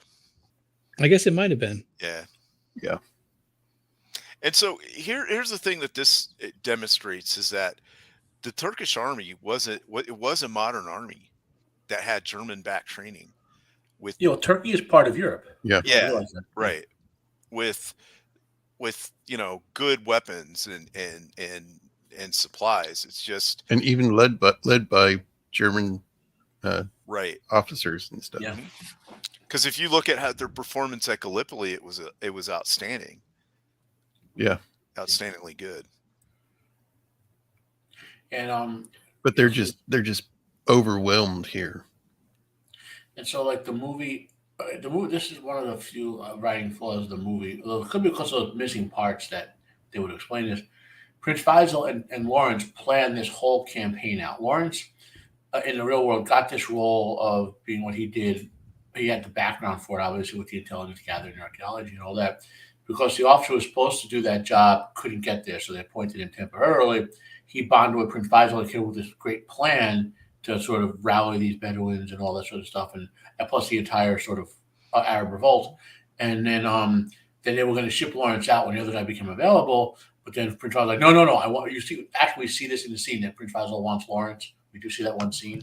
So that's the background of that one scene, why because he had planned his whole war out with Lawrence and trusted him, and of course Lawrence understood the people, and and so that's kind of like there's a lot. Like I said, it's kind of fascinating, the stuff that goes on in the war, and then how they change it from movies to make it work or not work. This gun on this scene right here. This I was going to point that out. That gun didn't exist yet. Yeah. It got invented towards the end of the war, like a little bit after, but not yet. Yeah. Actually, it was closer into World War II because at the first of World War II, they're using the water-cooled machine guns. Mm-hmm. And we're just being racist, though. You're not acknowledging the Turkish ingenuity to jump ahead 30 years. Yeah, they use Maxim guns just like every other person did. They didn't have their own stuff. Yeah, and in this scene, I think they show Maxim guns. Yeah, they do. They do. Too, yeah. It's just this one here. That's a Browning 30 it's like caliber they just didn't have enough or something. Right. Yeah. It's only in a quick shot. You get the gist. It's a machine gun. That particular unit was from the Turkish time traveling unit, but they didn't have enough resources to put more men in that unit. So. Right. Oh, that's what it was.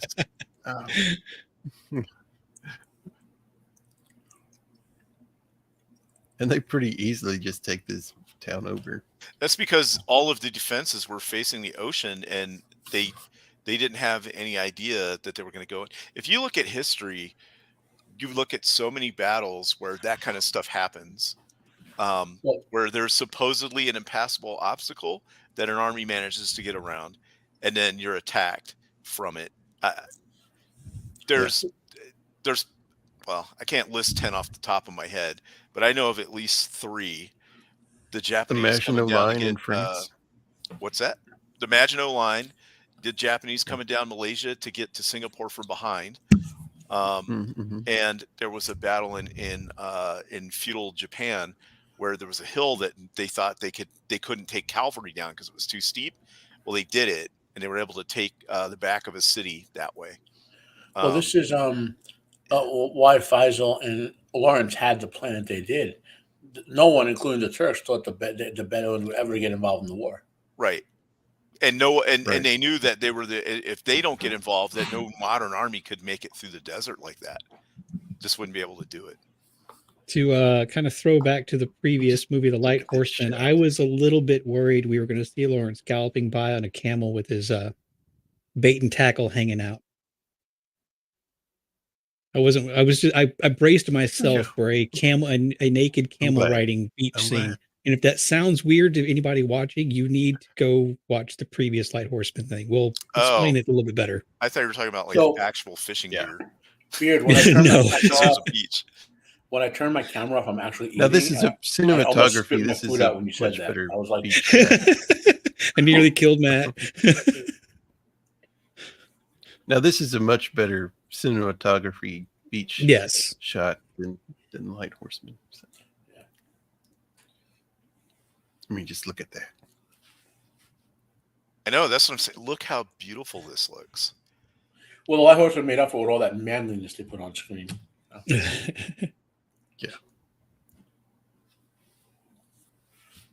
They don't call them Light Horsemen for nothing. I got to stop bringing that up. Have you seen the movie The Wind and the Lion? That's another good movie. Well, I like it. Horse riding movie.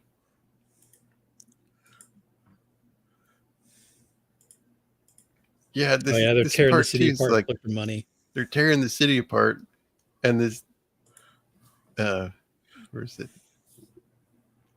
This guy's like, he just smashes all the ways to communicate with the outside world. Like, and they don't know what's actually valuable there. Like they're breaking stuff that would be of great worth. Yeah. Yeah, they're focused on looking for the big box of money, and in their mind, money is stuff, gold, and well, they want the gold, not the paper that they find. Yeah, it's paper money, and it's like, what's this?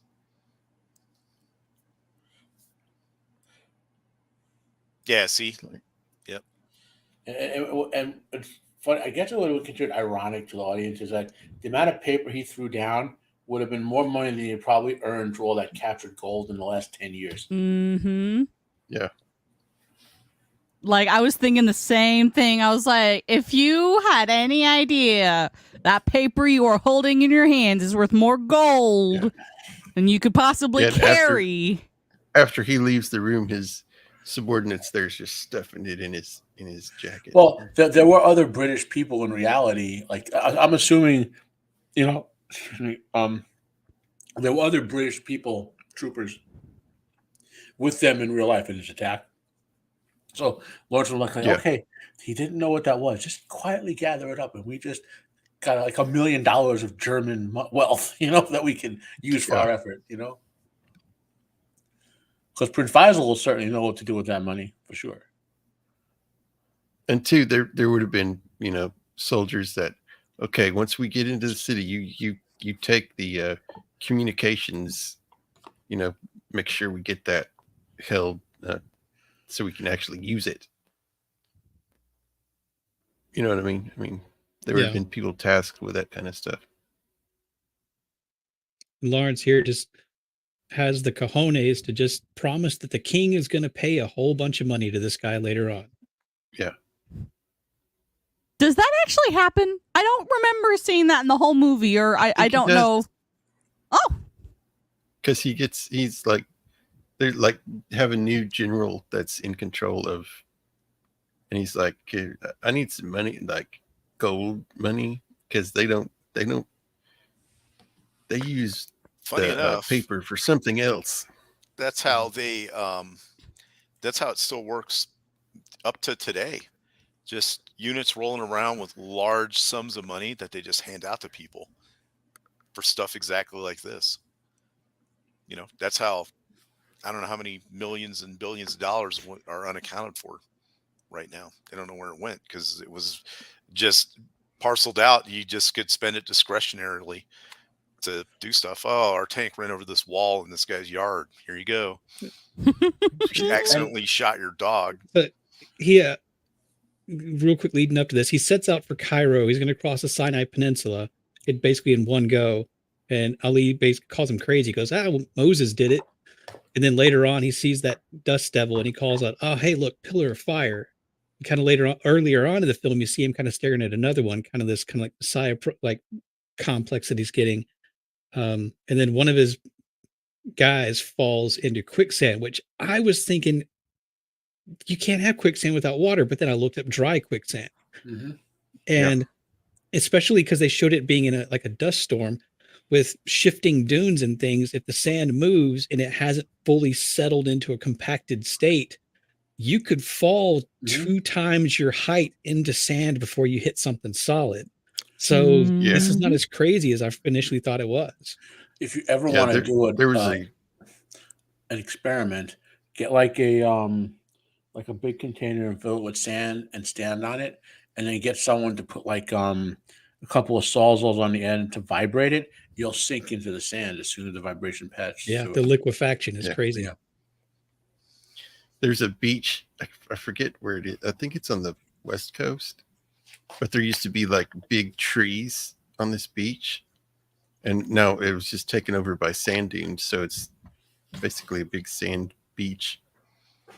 But the rotting trees, this kid went running across it and fell like, I forget how many feet into the sand, into this rotting, what was left of the trees. Like, it's crazy. I guess I can believe that because tromping through snow one time, and one of the few places that I went had snow, I stepped near a rock and hit a pocket of air underneath it, and I just collapsed way down into it. Yeah. But it's a thing. I think the kid that got sucked into the sand there is the one who stayed back and waited for him when he went back into the desert that one time. Dude.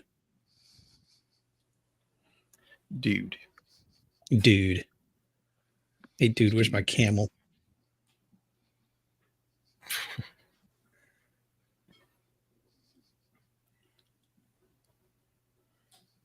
this is crazy. Seeing that ship. Oh, because that's the Suez Canal. Yeah. Yep. It's just Yeah. a canal cut right through the desert. I don't know if this was an intentional pause, but whenever this guy yells across the canal, "Who are you?" and Lawrence doesn't answer, I'm not sure if he's still in shock of having lost that guy, or if this is the point where we're supposed to see him as him questioning his loyalties and who he actually is in this world. And I may be reading way too much into that, but I thought it was very interesting. He was specifically asked, "Who are you?" And Well, he in the didn't movie, answer. certainly he's questioning who he is and his loyalties. You know? Yeah.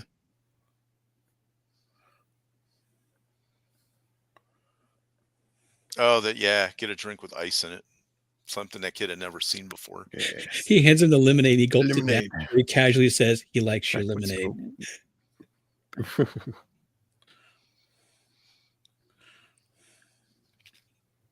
And he asked for a room with a bed with sheets on it. And they said, of course, because it's for him.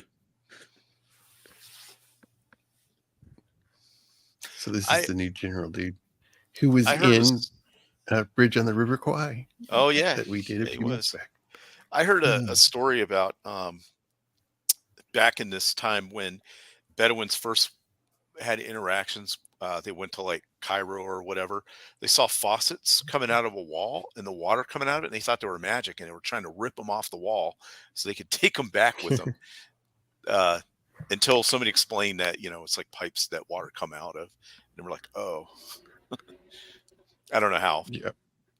Also, one of the guys was telling me that they went somewhere and somebody had never been in a building with an elevator.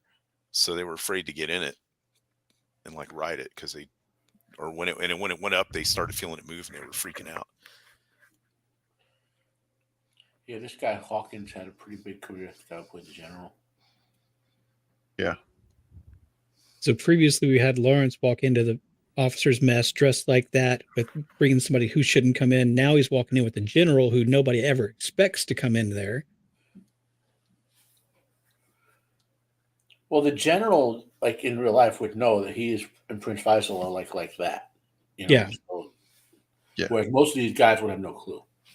Yeah, I just like the fact that we have that kind of comparison of somebody who looks out of place coming in, both on the low end and the high end, because the general just has everything brought to him. He's not going to go down there and mingle with these guys. Yeah. Well, as a general, that's not something that you do because you interrupt everything. It's like the president going someplace. It just stops everything you're doing.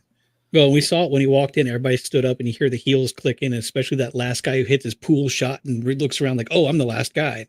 He jumps up. Yeah. And I like this part. He just starts listing things. Yeah, I need gold. I need tanks.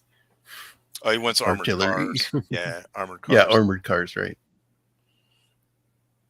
And this new general has seen that Lawrence Faisal's plan has been a success.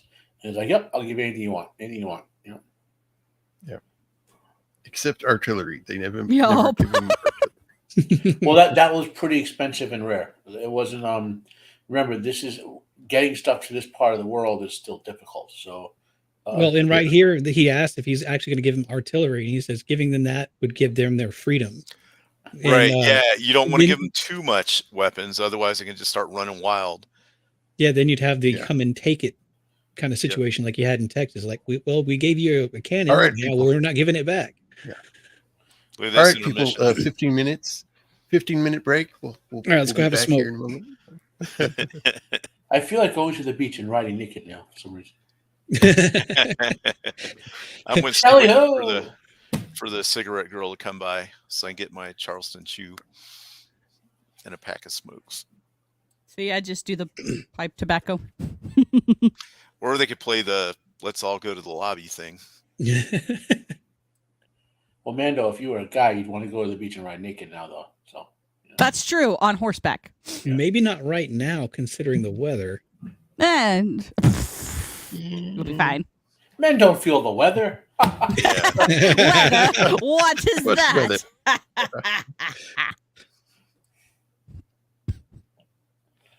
Yeah, and cowboys ride horses around naked. Mandalorians use their jetpack and fly around naked. Yep. Well, don't you know if you expose your junk in the weather, it makes you immune to it? Did you know that? Yes, absolutely. I just can't get past all the chafing. Yeah. Oh man. That's what lotion's for. Introduced to the reporter dude. Yeah, and some about intermissions too. I always thought it was like right in the exact middle of the movie, but it's like an hour and 20 minutes into the movie before there's an intermission. Yeah, and it's like 2 hours and 20 minutes. Sorry. They probably figured that's about how far people could go before they needed to really take a break. And there's a mad rush to the bathroom. There's only one there's only one outhouse, man. Ah. I like how Faisal basically he almost straight up calls out this reporter for trying to glorify war in order to bring America into it. And the reporter is almost as diplomatic as the actual diplomat in this movie, where I forget exactly how he talks his way around it, but he basically says yes, but not yes. Yeah.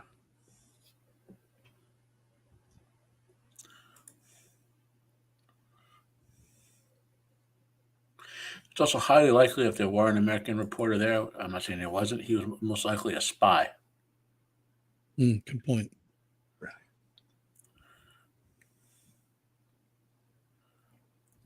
Yeah, because the American presidents and administrations at the time, starting 10 years before Roosevelt, and who are we up to now? Was it Wilson was after this? Who was it? Not McKinley. The American presidencies and their administration have become very suspect of British and French in terms of colonial building, the American interest in their own empires, that type of stuff. This one, U.S. Part of this whole project about the U.S. was beginning to emerge on the international stage as a power. The British Navy had declined, and the U.S. had taken over worldwide anti-piracy efforts by this time, which we still do, by the way. The first general, in the beginning of this, is like this war here in the Middle East is just a sideshow compared to the battle in Europe. The real stuff going on is in Europe, which is true in a sense, but they use that to do this, to get more territory in the Middle East. Mm-hmm. You know what I mean? So it is kind of a side thing to the main World War I battles. Right. Well, not all soldiers. This is another transition that was going on. Did I talk about it on one of these streams? I talked about one of these streams we did, Jacob. But basically, in the early 1800s, there were a couple of German generals, Karl von Clausewitz and Jurgens, who wrote some books. The most famous, which is Clausewitz on War. And starting in the Civil War, but granted Sherman, more and more generals began to take their work and applying that to the concept of war, which it took into account politics and economics. And so there was a big transition undergoing in military leadership at the time with commanders and generals who understood that there were political and economic issues going on, versus others who were like, just give me an army, let me smash stuff, And like in World War II, that was a Patton versus MacArthur difference, MacArthur understood the politics that was going on in economics. Patton was like, give me a tank and let me smash stuff, And so there's big economic reality for having control of these territories, taxes, goods, trade. If you want an interesting way to explore this, go read alternate history. Like, what if the U.S. never rebelled against Britain, and they extrapolate the economic power Britain had would have basically made them rule the world forever. Yeah. So the Suez Canal is one of the two most valuable pieces of real estate on the planet. Yeah. Apparently, during his first scouting in this era in Jordan, the director for this, Sir David Lean, came across the remains of these train derailments. They filmed them not filmed, the original ones that they had just left out there. And the actual trains that T.E. Lawrence and everybody else helped blow up and shoot to pieces. Were just left in the desert. And because the desert's so dry, they hadn't rusted a bit. It looked like they had just happened. Yeah. There are still whole parts of like leftovers from wars that just never get cleaned up. They're just out there. Yeah. Yeah. Yeah. He gets the what Clint Eastwood arm shot, just enough to make you wince, but not enough to prevent you from climbing up on top of a train. Yeah. Mm-hmm. And there are all kinds of artillery pieces in the Alps, the Italian Alps, that they lifted up there for World War I. And once the war was over, they were like, "Man, it's too much trouble to get them down," because it was really hard to get them up there. But since there wasn't a war on for you to drive you to do it, they just left it. Yeah. At worst, at best, they would fill them with concrete, so they were unusable. Mm-hmm.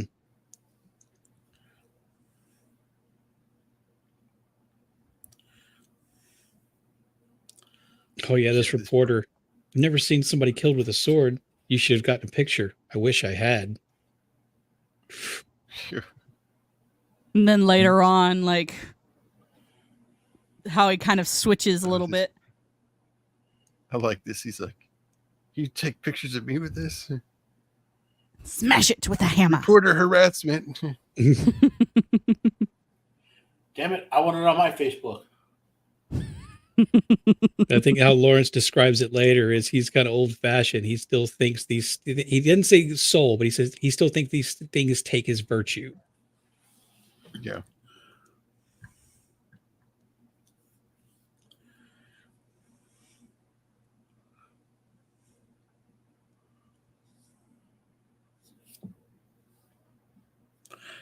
And the film was at this point playing up the whole Lawrence is perceived as a messiah thing. Yeah. Yeah. You can really see it in that cinematography of him up on the train. Oh my goodness. This is a white savior movie. Oh no. That's why I joked Cancel earlier. He'd be like a binary non whatever person of whatever with blue hair and No. They just kill him off in the first 20 minutes and bring somebody else in to be the hero. Like Lawrence's sister, would be with him making all the decisions, Putting him down, all the time. and all these veterans' wives would be present, making all their decisions for them. It would be Jennifer Lawrence of Arabia. Yeah, Jennifer Lawrence. Yeah. Of course. Mhm. I love this. He's like, "I'm studying politics." Oh, that's nice. He's basically reading a children's book, but he's not above that. He's basically got to start from the beginning. Yeah. Well, he's also learning to read English. Yeah, true. Yeah. I can only imagine how hard it would be to maintain that vehicle in the desert. Oh yeah. Not as difficult as you think, because they're nowhere near as complicated as modern vehicles. I mean, they'd have to work at it, but it's not like a modern thing where you'd have to have. I don't know if you ever looked at very old vehicles compared to modern. Even 20 years later, the level of complexity in engines and mechanics of a car or truck had increased by orders of magnitude. All for the sake of fuel efficiency, by the way. It was just these World War I earlier vehicles took way too much gas to be very practical outside of certain areas. But by the time World War II comes along, the vehicles were so efficient that they were like making millions of them without a thought, and were easily producing gas for it. Yeah, there were no amenities in these vehicles. It was just very basic. I mean, the first 10 or 15 years of cars and trucks were glorified bicycles from a mechanical point of view. Yeah. Yeah. I love this. He's like, "It's not ticking," and he just smashes it. It's like, you got to wind it first. He's like, I traded 2 lamps for this clock. That's fair trade. Fair trade. It's a steal. Wait, it's not working. Just, bam. Just imagine how hot it would be inside that armored car. Oh God. Yeah. The oven in there. And they keep showing, I don't know if they do on purpose, they keep showing that they don't know what's valuable, I mean, the things they think of as valuable are like horses and gold. Yeah. Not anything that we would like occupying a place or you know, Mm-hmm. because they're Bedouins. They move where they want. Excuse me.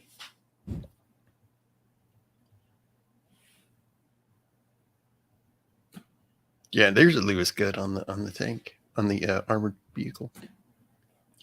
Yeah, mechanically speaking, Surprise. those guns are probably the most complicated things on that tank. Yeah. And the Lewis gun, if you've ever looked at the mechanical parts of it, is like a watch, pretty much. I mean, that Yeah. intricate.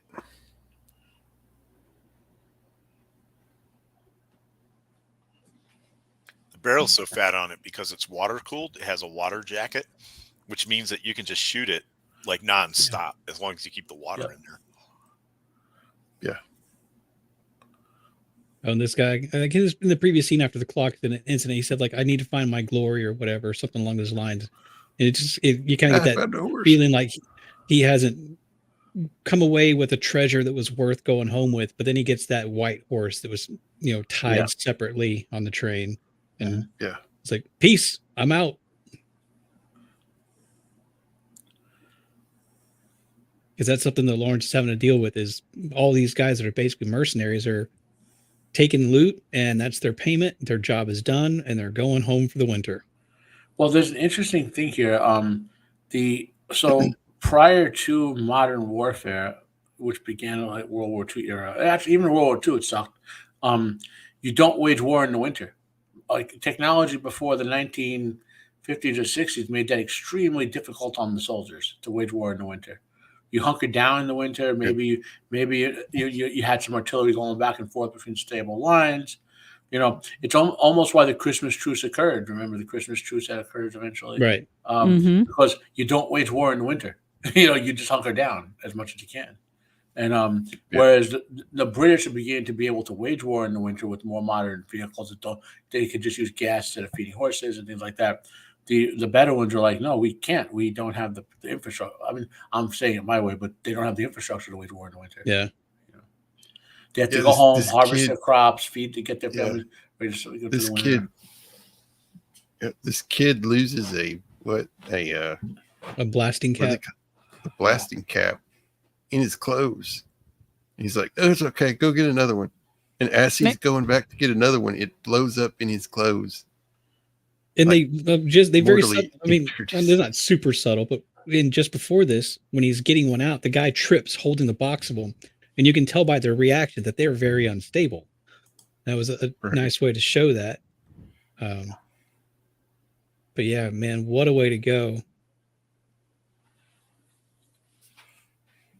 Yeah, because by this point, dynamite was very stable, right? You could like hit it with a hammer, do all kinds of stuff to it. But the blasting cap was the thing that was really, blew up and basically kills them. And then he has to do what we kind of glossed over earlier when the reporter's talking to Faisal, is that when he tells them their numbers of wounded versus dead, it's like 3 times more dead. And he explains that's because they don't leave wounded behind, because the Turks consider them rebels, not enemy forces. So the Geneva Convention doesn't apply. Basically means they torture the crap out of them. And so now Lawrence is left to take his last kind of like, other than Ali, his last kind of close, loyal friend out. Yeah. And what the Turks do, by the way, is they burn them alive. Oh, fun. Yeah.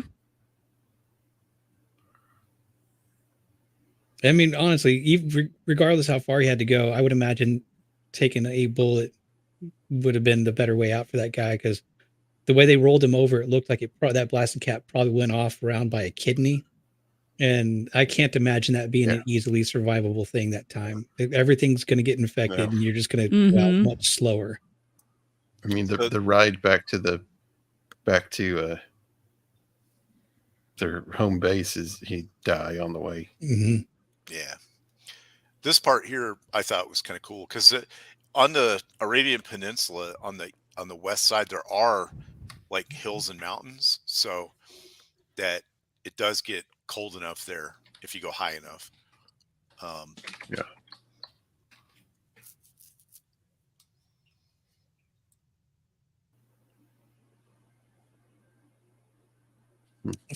He basically walks. Ali's telling him basically nobody's going to follow you in for this stuff. You can see Lawrence's ego kind of is taken over, and he walks in and tells these guys, what was the line? Who's going to walk on water with me? Basically, nobody cares.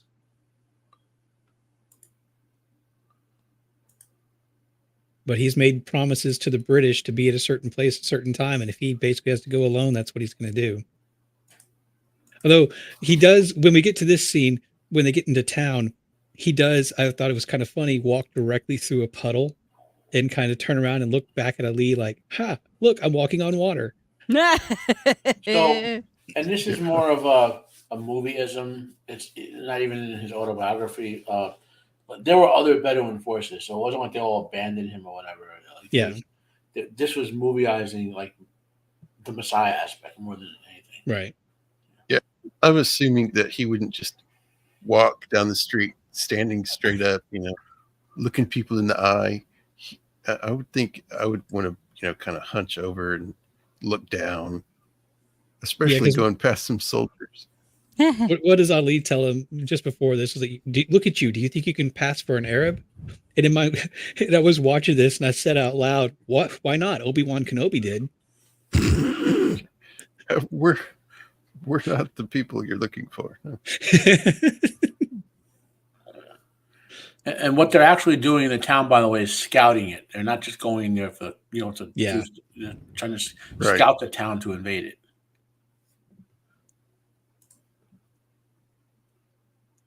And it sounds like this guy just wants somebody to torture.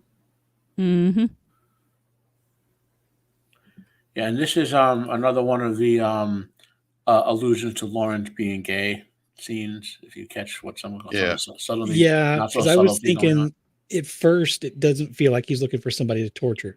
First, it feels like he's looking for somebody to. Yeah. I was thinking. This guy, the implication is that he's. You know what I mean? He likes to abuse men and like he's into men. And in real life, there are suspicions that while he was questioned that he was sexually assaulted by men. And that really changed him. Like he had PTSD from it. Okay. Yeah, so it's not necessarily that he was gay. It's that stuff happened to him. And there is again, I'm not trying to make it about Middle Eastern culture because it's certainly other cultures, but if you read about a lot of Arab cultures, right, there's this sort of subgroup who tend to exist a lot in command structures who, what was it in Afghanistan with the young boys, for those of you who fought there, if you remember those, not that it's culturally accepted by them because any Arab man whose son was treated that way would kill the guy who did it, but right. Like there was this sort of almost tolerance of certain people who did this because they were effective in military structures, Mm-hmm. And I think that's what in the modern context, we know what like the illusions are here. I'm not sure if they were doing that for the historical reality or if they were doing it just to sort of play up Turkish barbarity, which was true. And the Lawrence was gay stuff and all that. Yeah. Right before he starts getting beaten, that guy takes the stick over and smacks it on the table. I'm pretty sure that he does that to kind of split the end open. I'm assuming to make it more painful because it kind of focuses in on the tip being split open. Also, nobody mentioned it, but isn't that Shaddam the Fourth Emperor? Miguel Ferrer, yeah. Yeah, from the 1984 he is. Dune movie. He says this is his favorite role ever, by the way. The guy who played Bay. This guy Bay actually had more scenes that were cut from the film. Interesting. Shaddam Carino IV, the Padishah Emperor. In the year 371 post-jihad. Am I mine? Yeah. Close to mine?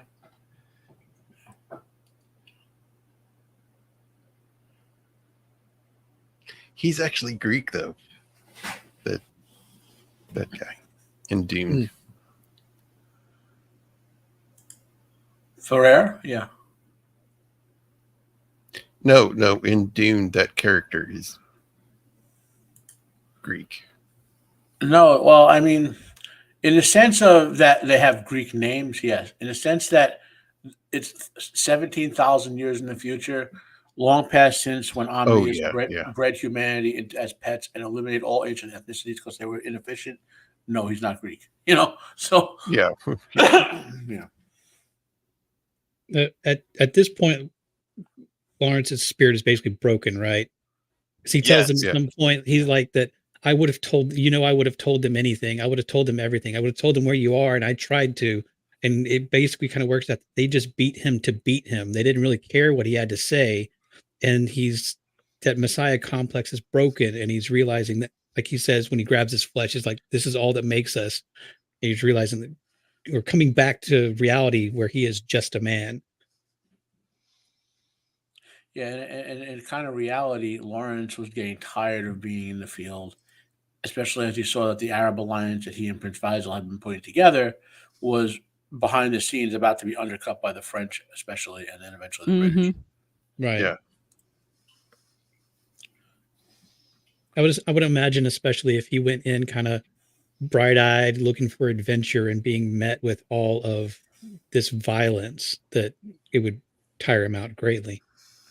It's not so much that in the real life that the violence, because he was there on the ground. He's a soldier. This movie, the real life depiction of him, the real life him is different than the depiction, and he wasn't an ultra pacifist or whatever. He's been there on the ground for years. It's that he's an intelligence officer. He knows what's going on in the background. So in this conversation where, like, is there a treaty going on? Blah blah blah. He's heard from his intelligence sources that all the work he's doing with Faisal.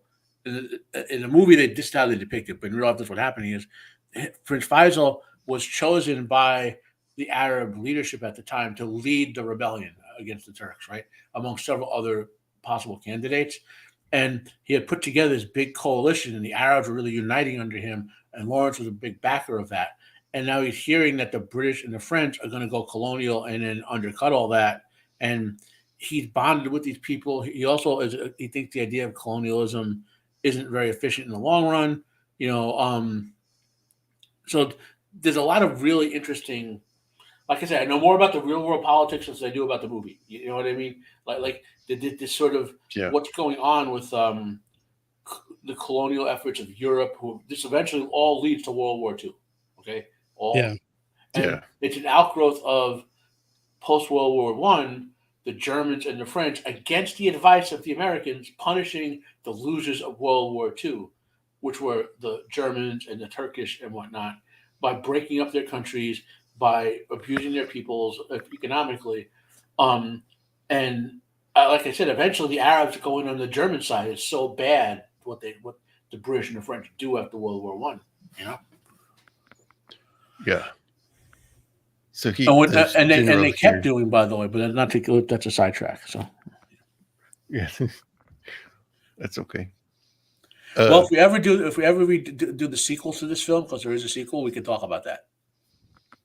There's a sequel. Yeah, I didn't know that. Lawrence After Arabia.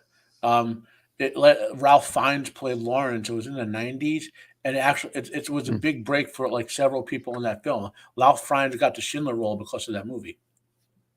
Oh, okay. Huh. Yeah.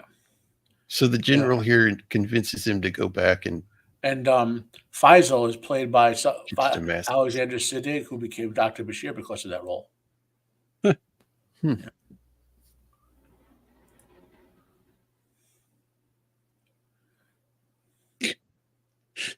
What a way to travel. Yeah. Yeah. This guy's like waving his sword at him. Don't take any pictures of me. No pictures. And he's like, why would I want a picture of you? I have to propagandize America with the white dude. Not wrong. Although he will soon kind of lose that propagandizing glory. image of his hero. Well, Yes, funny he enough, comes back, and well, he's that's it. hired a bunch of mercenaries. It ain't happening to me again. Yeah, and the tribe that works for money doesn't like that he's brought people who work for money. Because they're, I guess, Well, because they're all rougher and gruffer notorious than they wanted- are. They're notorious wanted men by all the tribes. Yeah. But they can't touch them because Lawrence can't be touched, and because they're like By the Shieldwall. British would back Lawrence. Oh, where'd Shieldwall go? We lost one. The raccoons went and got him. Oh, sorry. I misclicked. The shield wall fell to the atomics as the Fremen invaded it. Yeah. I accidentally clicked on start camera, and they don't have a camera, so it kind of freaked out. And I love this, he's like, we're gonna follow him all the way there, and then bye Follow me into the desert. Vroom, vroom, vroom. Oh, blew a gasket. Uh-oh. Well, there's your problem.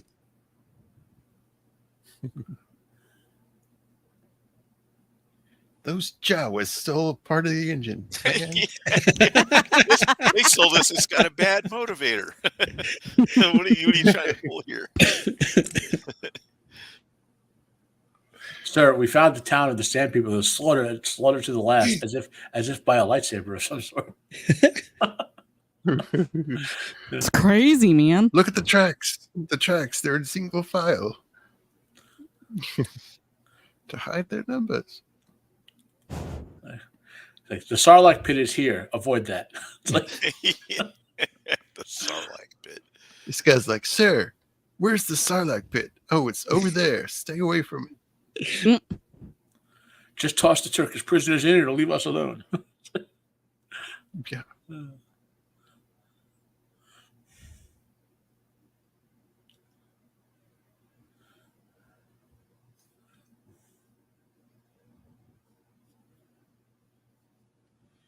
Kind of like what we saw in the Light Horsemen, the British brass are sitting back discussing what to do while the people It's they getting don't think done. actually can accomplish anything are doing the job for them. Yeah. It was CLS Studios. It was $15 million. So this is what this is depicting is when the British basically wanted to undercut this Arab army that they had created. Yeah. Yeah. Let them do the job, then we'll come in and take over,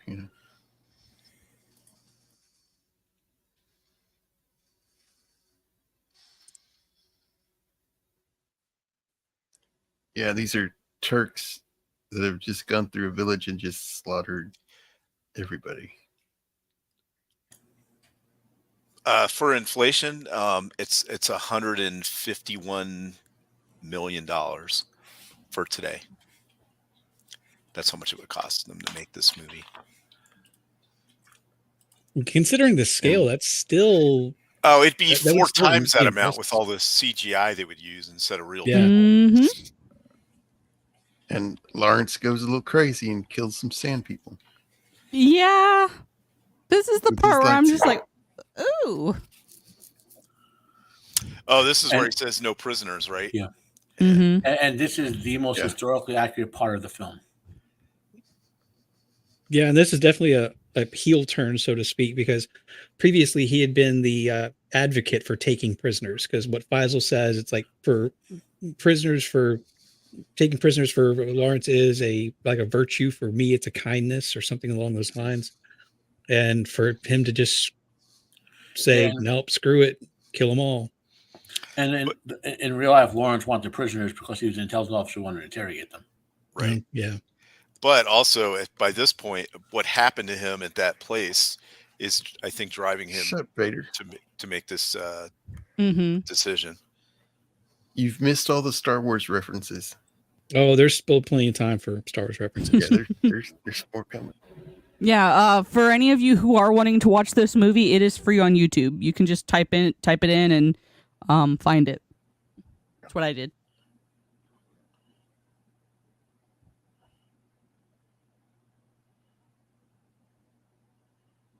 Yeah, Ali's trying to tell him, just go around. This isn't our goal. I think I think he would have been talked into going around if this guy hadn't have run. Yeah, that guy that charged out there, that was his village. That was where everybody was slaughtered. Mm-hmm.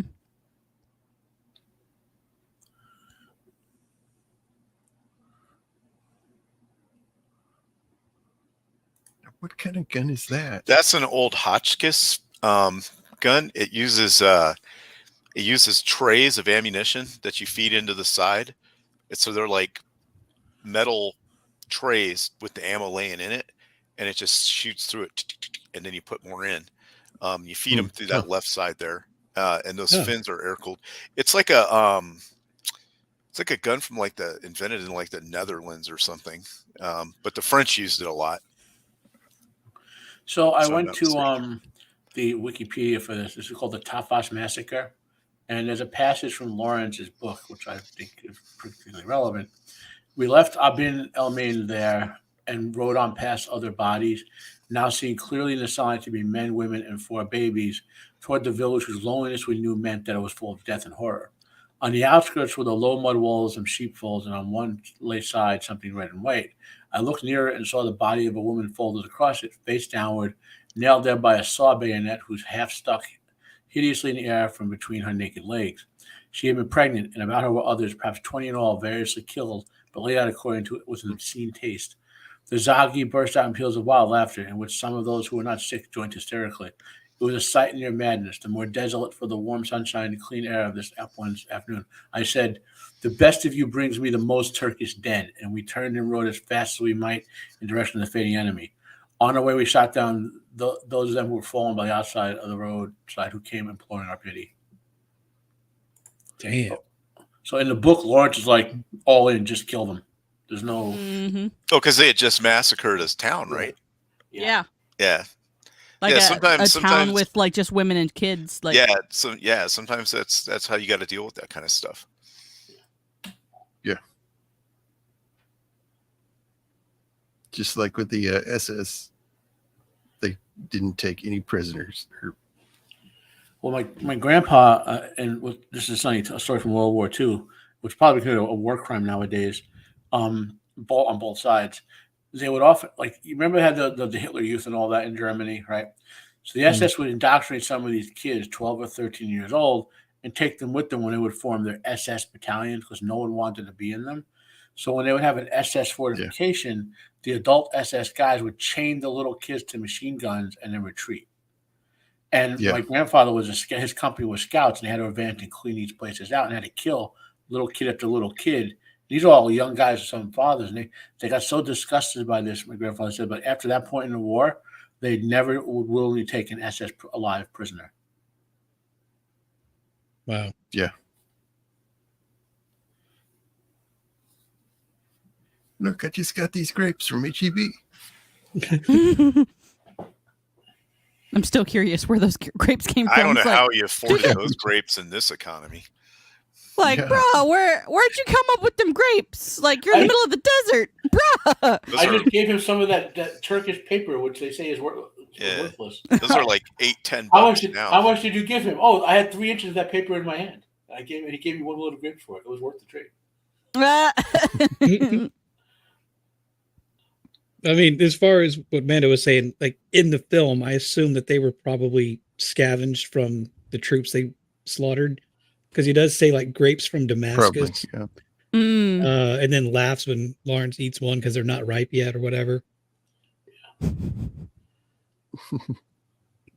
then the British arrive to find that the job is done, sort of. Taking the city has been done. Keeping it running is not. And this is a vast departure from what happened historically. Vast. Yeah.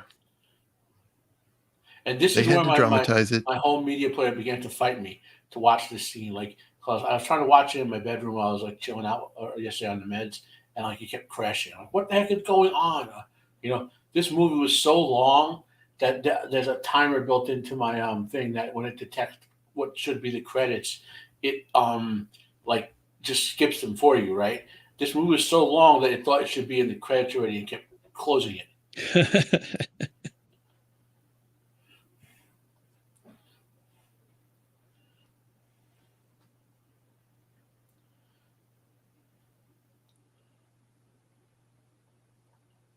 So what happened in reality was there were other Arabs besides the Bedouins there, right? This movie just makes it about Lawrence and the Bedouins waiting for Prince Faisal, but there were other Arabs besides the Bedouins there, and this council lasted until the French deposed it after the Treaty of Versailles. Oh wow!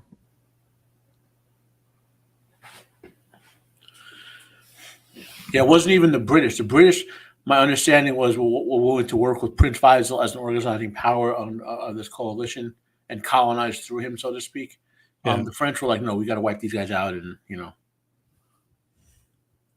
But as for what's happening in the film, it's based. It seemed to me kind of like what the Europeans did with the Middle East after the war. They just sectioned up the area and took things. It kind of seems like that's being depicted here with this council, is that different tribes have taken different parts of the city. So you got one that's responsible for the electricity, one that's responsible for the radios, ones that are responsible for water, and nobody's getting along or sharing anything. And two, they don't know how to work it, right, or fix it. So it stops. Everything stops. Mm-hmm. And somebody runs in and says there's a fire in this district, and everybody else, it's like nobody cares about that district, and Lawrence is the only one that says, yeah, but that fire is going to spread. Yeah, and since the movie only has the Bedouins, not the other Arabs who would have been engineers and whatever in it, who were there in real life, Yeah. But basically everything's falling apart, and Lawrence just realized he's completely over his head. Again, realized that he's in over his head. Yeah. The general's like, oh, the bulb must have gone out. Yeah, along with all the other bulbs in the rest of the building and the building next door. Mm-hmm. Still what we do in the South when like a hurricane hit. You just look for the streetlights. If they're out, we're screwed. You have to remember that this is probably one of the, like the whole city probably didn't have electricity. Right. By this point in America, there were still whole parts of like Tennessee and Kentucky that didn't have electricity whatsoever. Yeah, because didn't early on in the film, like Sharif Ali says something like Damascus, there's this entire street that's lit up at night. Right. When he's arguing that they have technology and things like that. So yeah, they're in Damascus now, so there would be a certain lit electrified there would part be of the certain city. amount of electricity, but I don't think every building would have it. Oh no, it definitely wouldn't. So what I'm saying is because the electricity went out, it wouldn't like grind everything to the halt. They could just go get oil lamps from someplace. Yeah. But basically almost everyone's abandoned him. That's where we see Ali crying, and I forget exactly what he says. Like he's accused of loving him, and he's like, "No, I fear for those that would say they love him," or something like that. Like, and I fear for him who hates himself. Yeah. Basically, he realizes poor Lawrence has had a crisis of faith. Yeah, and that's not what happened in real life. Like they're depicting it this way, I think. So to sort of, I hate to sound like a wokist here, but to sort of make it more appealing to British and French who would be offended if you have said their colonial interests were bad here, like I said, the British, particularly as advised by Lawrence, were trying to, the strong part was trying to make an alliance and build under Faisal in an Arab state. It was the French who were like literally militarily deposed him in the Arab state.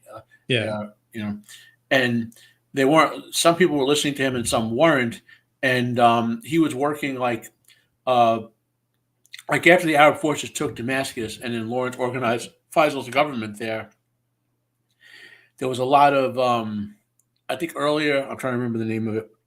Remember Lawrence talking about they're making a secret treaty and they wouldn't tell him about it because Lawrence had heard about the secret treaty, right? That secret treaty is what led to, the British agreeing to suppress Arab independence.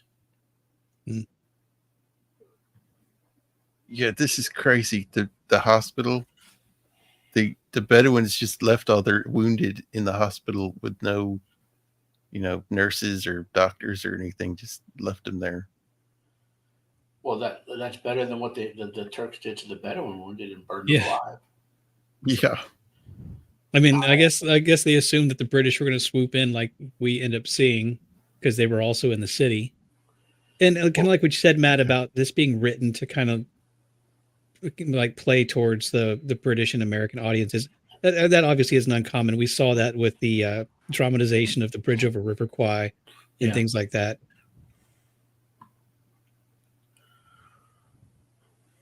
Yeah, this guy is like chews him out and smacks him. He actually uses the derogatory slang that they use for the Arabs and the Bedouins. Yeah. Like he's fully identified him as one of those, not as a British soldier anymore. Yeah.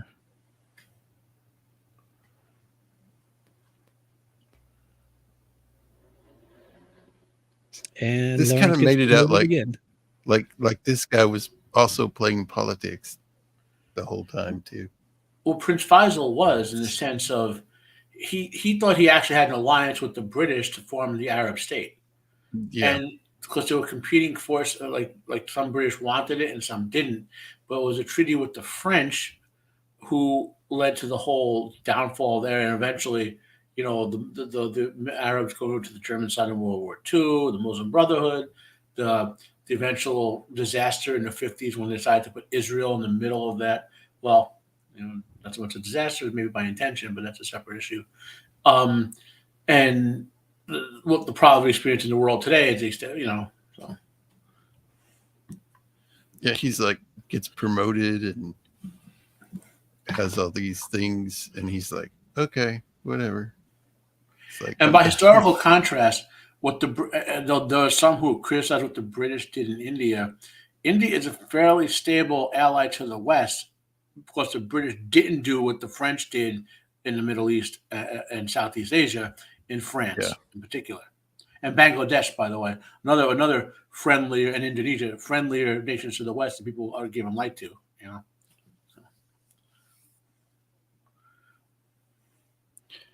Yeah, I like this guy's reaction is like, he did all these unbelievable things just to get shafted, pretty much. Mm-hmm. All his work just whatever. Yeah, because he's kind of being dismissed. Like, I think Faisal was the one that said something along the lines of, war is a young man's game, and now it's time for politics, and that's an old man's thing. And yeah.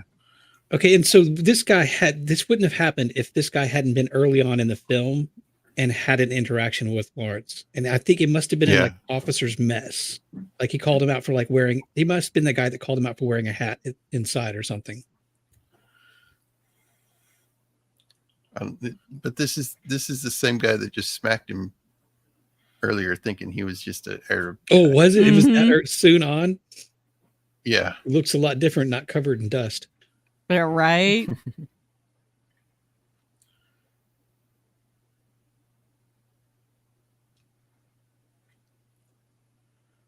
That smile.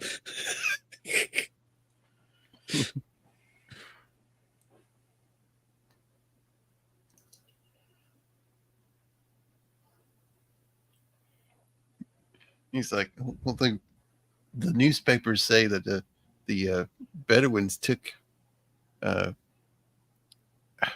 city. I'm having a mental block here. Damascus.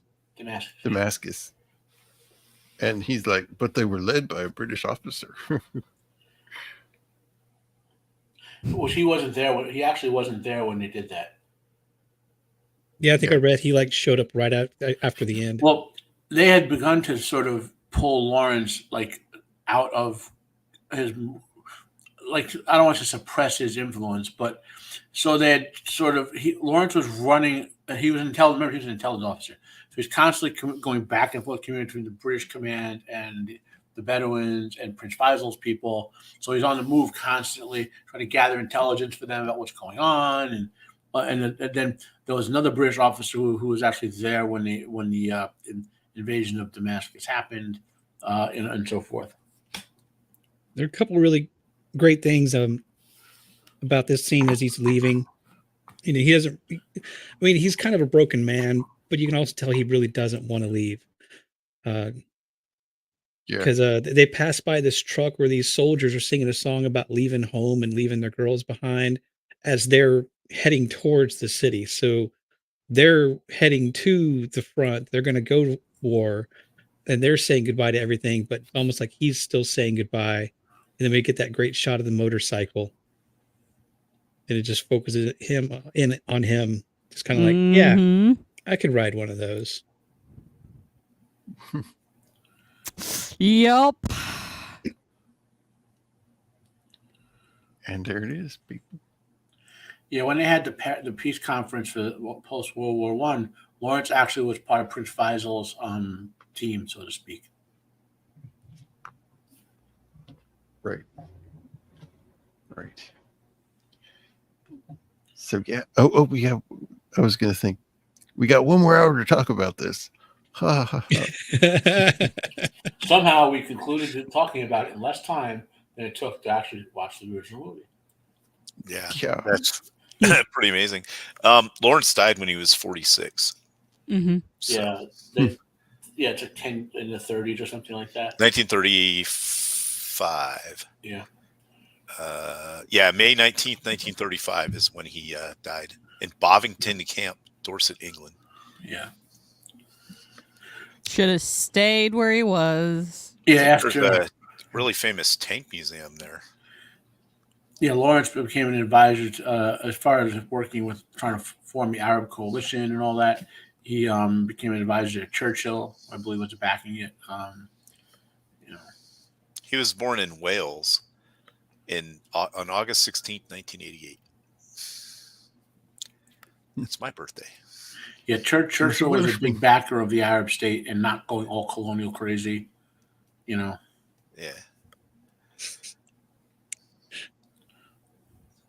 What? I was just laughing at CLS. Get me on panel for an hour. What year did he die? It was 1936. Or 1935. I'm sorry. May 19th, 1935. Then they found the Stargate and the rest is history.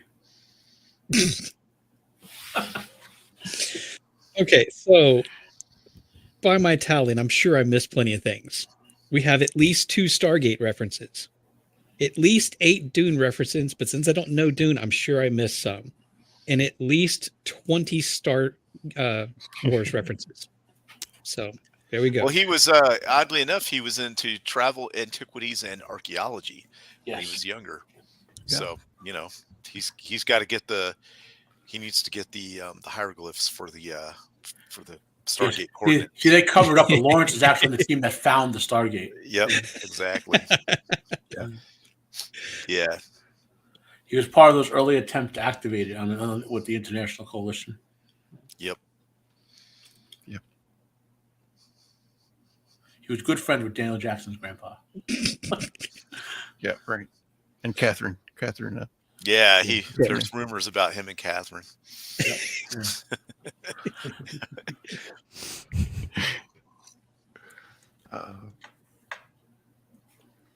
Got to write some fictional history. Yeah, CLS Studios. He would have been old enough to do something in World War II. Mm-hmm. He would have been in his 50s. Yeah. Well, he was still in the military when he died, but see, it was too late, CLS, because Churchill had been deposed from his influence in the early 20s. He was a backer of Lawrence's plan for the Middle East, basically, and the Chamberlains of the world took over England and allied with the French to colonize the Middle East, leading to the people of the Middle East becoming hostile to Europe and choosing the German side, and on we fell to today's lovely times. Yes. Yeah. Where a lot of mistakes were made in World War One.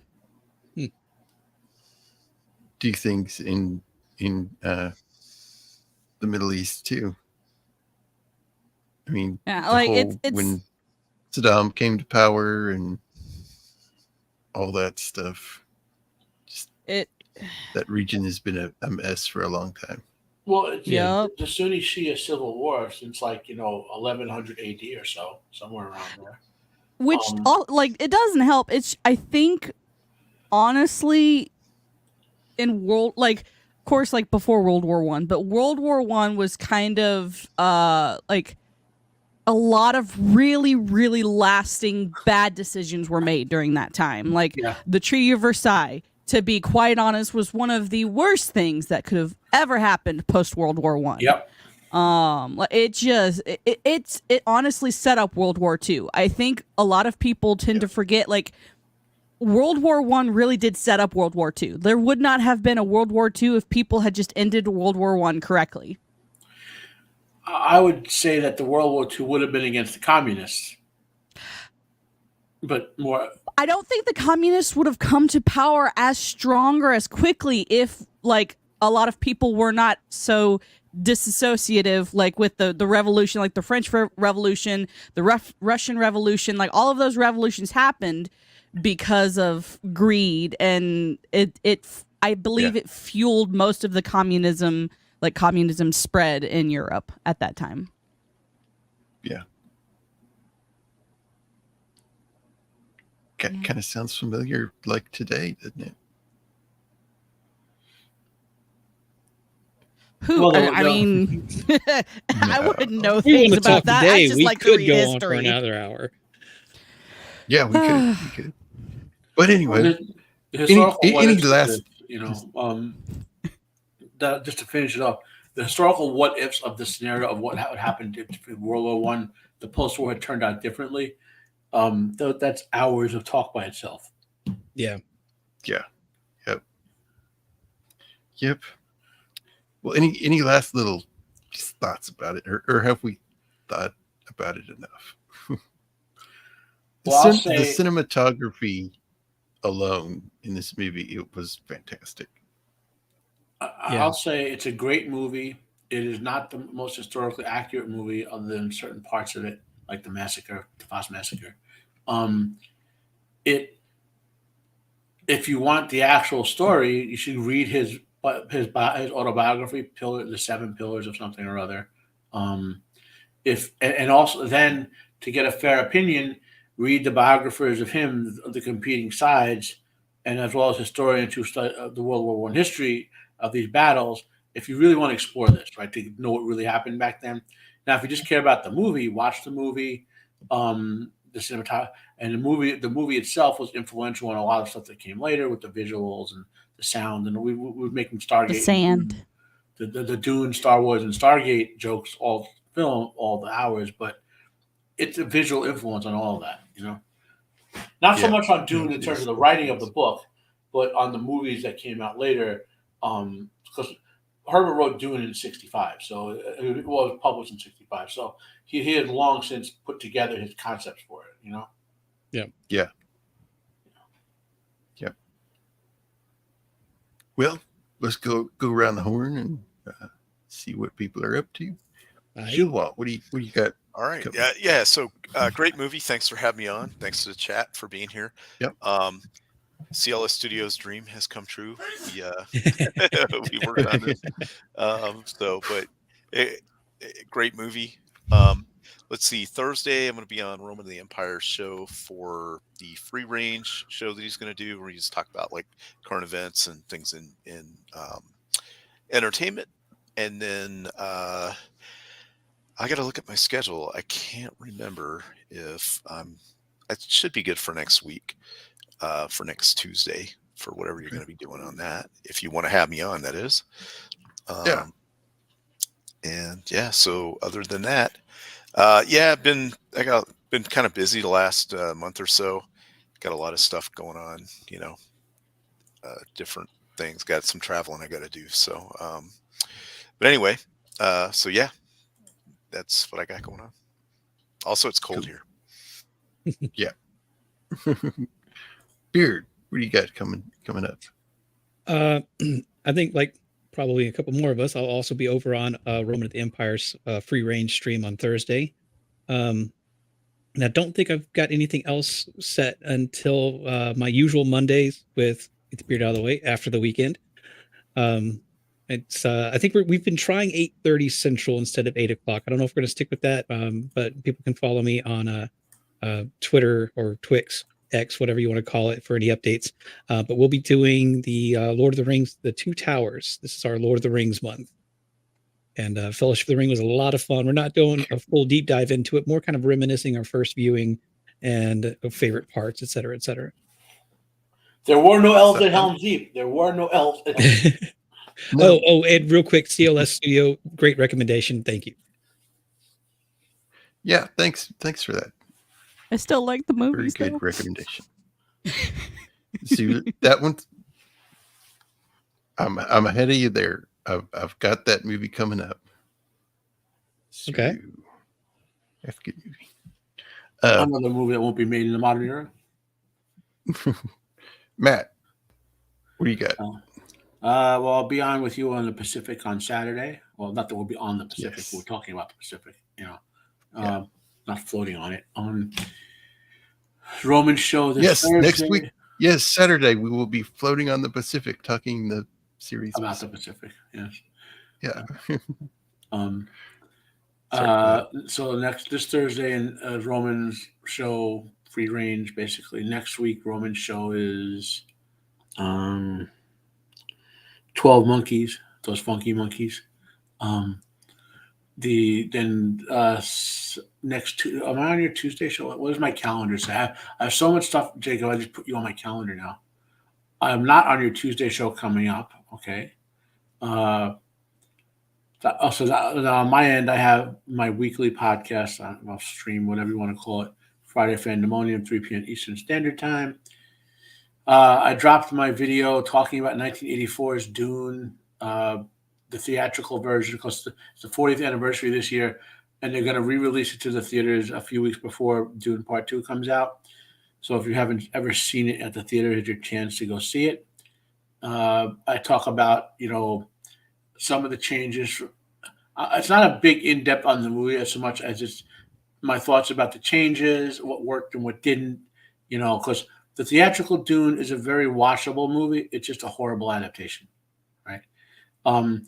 It's much more understandable if you watch any of the extended cuts that have come out since then. But anyway, I talk about that in my video. Also, weekly I've been dropping Reacher, talking about Reacher, the TV show. One more episode this week, so we're coming out. I finished talking about Monarch, which season 1 is over with. Thank God, because it was horrible waste of money. Then all the money they spent on a good cast, nice special effects and all that, and they just wasted with a horribly written story. What else? Sharp. If you like this style, these sort of historical war, epic romance type stuff, go watch Sharp. I'm every week, or I'm doing 1 or 2 episodes of it, and funny enough, the stuff with the Napoleonic War 200 years earlier also fed into it eventually to World War I. So it's a long cycle of European disaster. Yes. Yes. What else am I doing? I think that's about it as far as I recall right now. Okay. Cool. Mando. What up? This week is gonna be a busy one for me. So tomorrow I'm on my friend, let's see, making sure JT Gunn. I am on his channel tomorrow for Late Night with Cap at 8:30, and then the next day I'll be on with Roman, and then Friday I might stream, and then Saturday I'm also gonna be doing a lady stream if we're still having it. I need to confirm with some of the ladies. It's a spicy book club. Ooh. So yeah, and do I have anything Sunday? No, I don't. But yeah, my schedule is kind of a little busy this week. And also, it's frozen outside, so we'll see how everything goes and see if I don't freeze my little tushy off. So you're going to go ride your motorcycle, right? Exactly. I actually, the other day, saw someone ride their motorcycle while it was snowing, and it was -3 degrees. I felt bad for them. I was like, nope. You don't have fingers at the end of that ride. I don't care what kind of gloves you're wearing. Right? Yeah. Not to sound like a proselytizer or whatever, but so I'm harping on this constantly now. And I'm a small-time YouTuber, a hobbyist. I think I have 10 subscribers on Rumble, and I don't even hit 100 yet on YouTube, right? Rumble this year alone has paid tiny little me 8 cents. not to pay me yet, but it's accumulating, right? So you big time people out there who are trying to make a go at this, make sure you're dynamically uploading your stuff to Rumble. Set up your locals community because they look like they want to pay, whereas YouTube looks like they don't want to pay anymore. So get in on the ground running. Make sure all your videos are cross posted. Jacob, you should get on that because I think you're bigger than I am, closer to being real financial at this. I did that. I connected it yesterday, but I haven't seen any videos come up yet. That sync is very slow. If you have a big back catalog, let it work on that. But like once this stream is done and it's a video, I'm hoping you're saving it like through StreamYard. If not, then download it. Go upload it yourself manually so it's there live right away.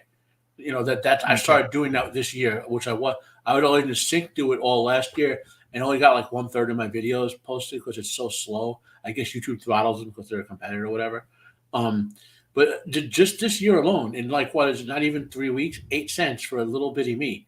You bigger guys might have made $1 or whatever, which it doesn't seem like much, but as you get bigger, that'll just keep growing, you know? Yeah, definitely. So cool. Well, yes, I too will be on the Roman show. And then Saturday, Matt, Zax, and me will be talking about the series, The Pacific, in lead up to the release of Masters of the Air, which is a show about the bomber pilots over Europe. So okay, cool. That'll be fun.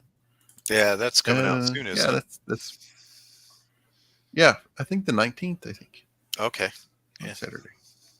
So yeah, and then next week I'll be doing To Catch a Thief. That's a good classic Alfred Hitchcock movie. One of my favorites. So awesome. Yeah. I hope everybody had thanks to the panel for being on, talking this great long movie.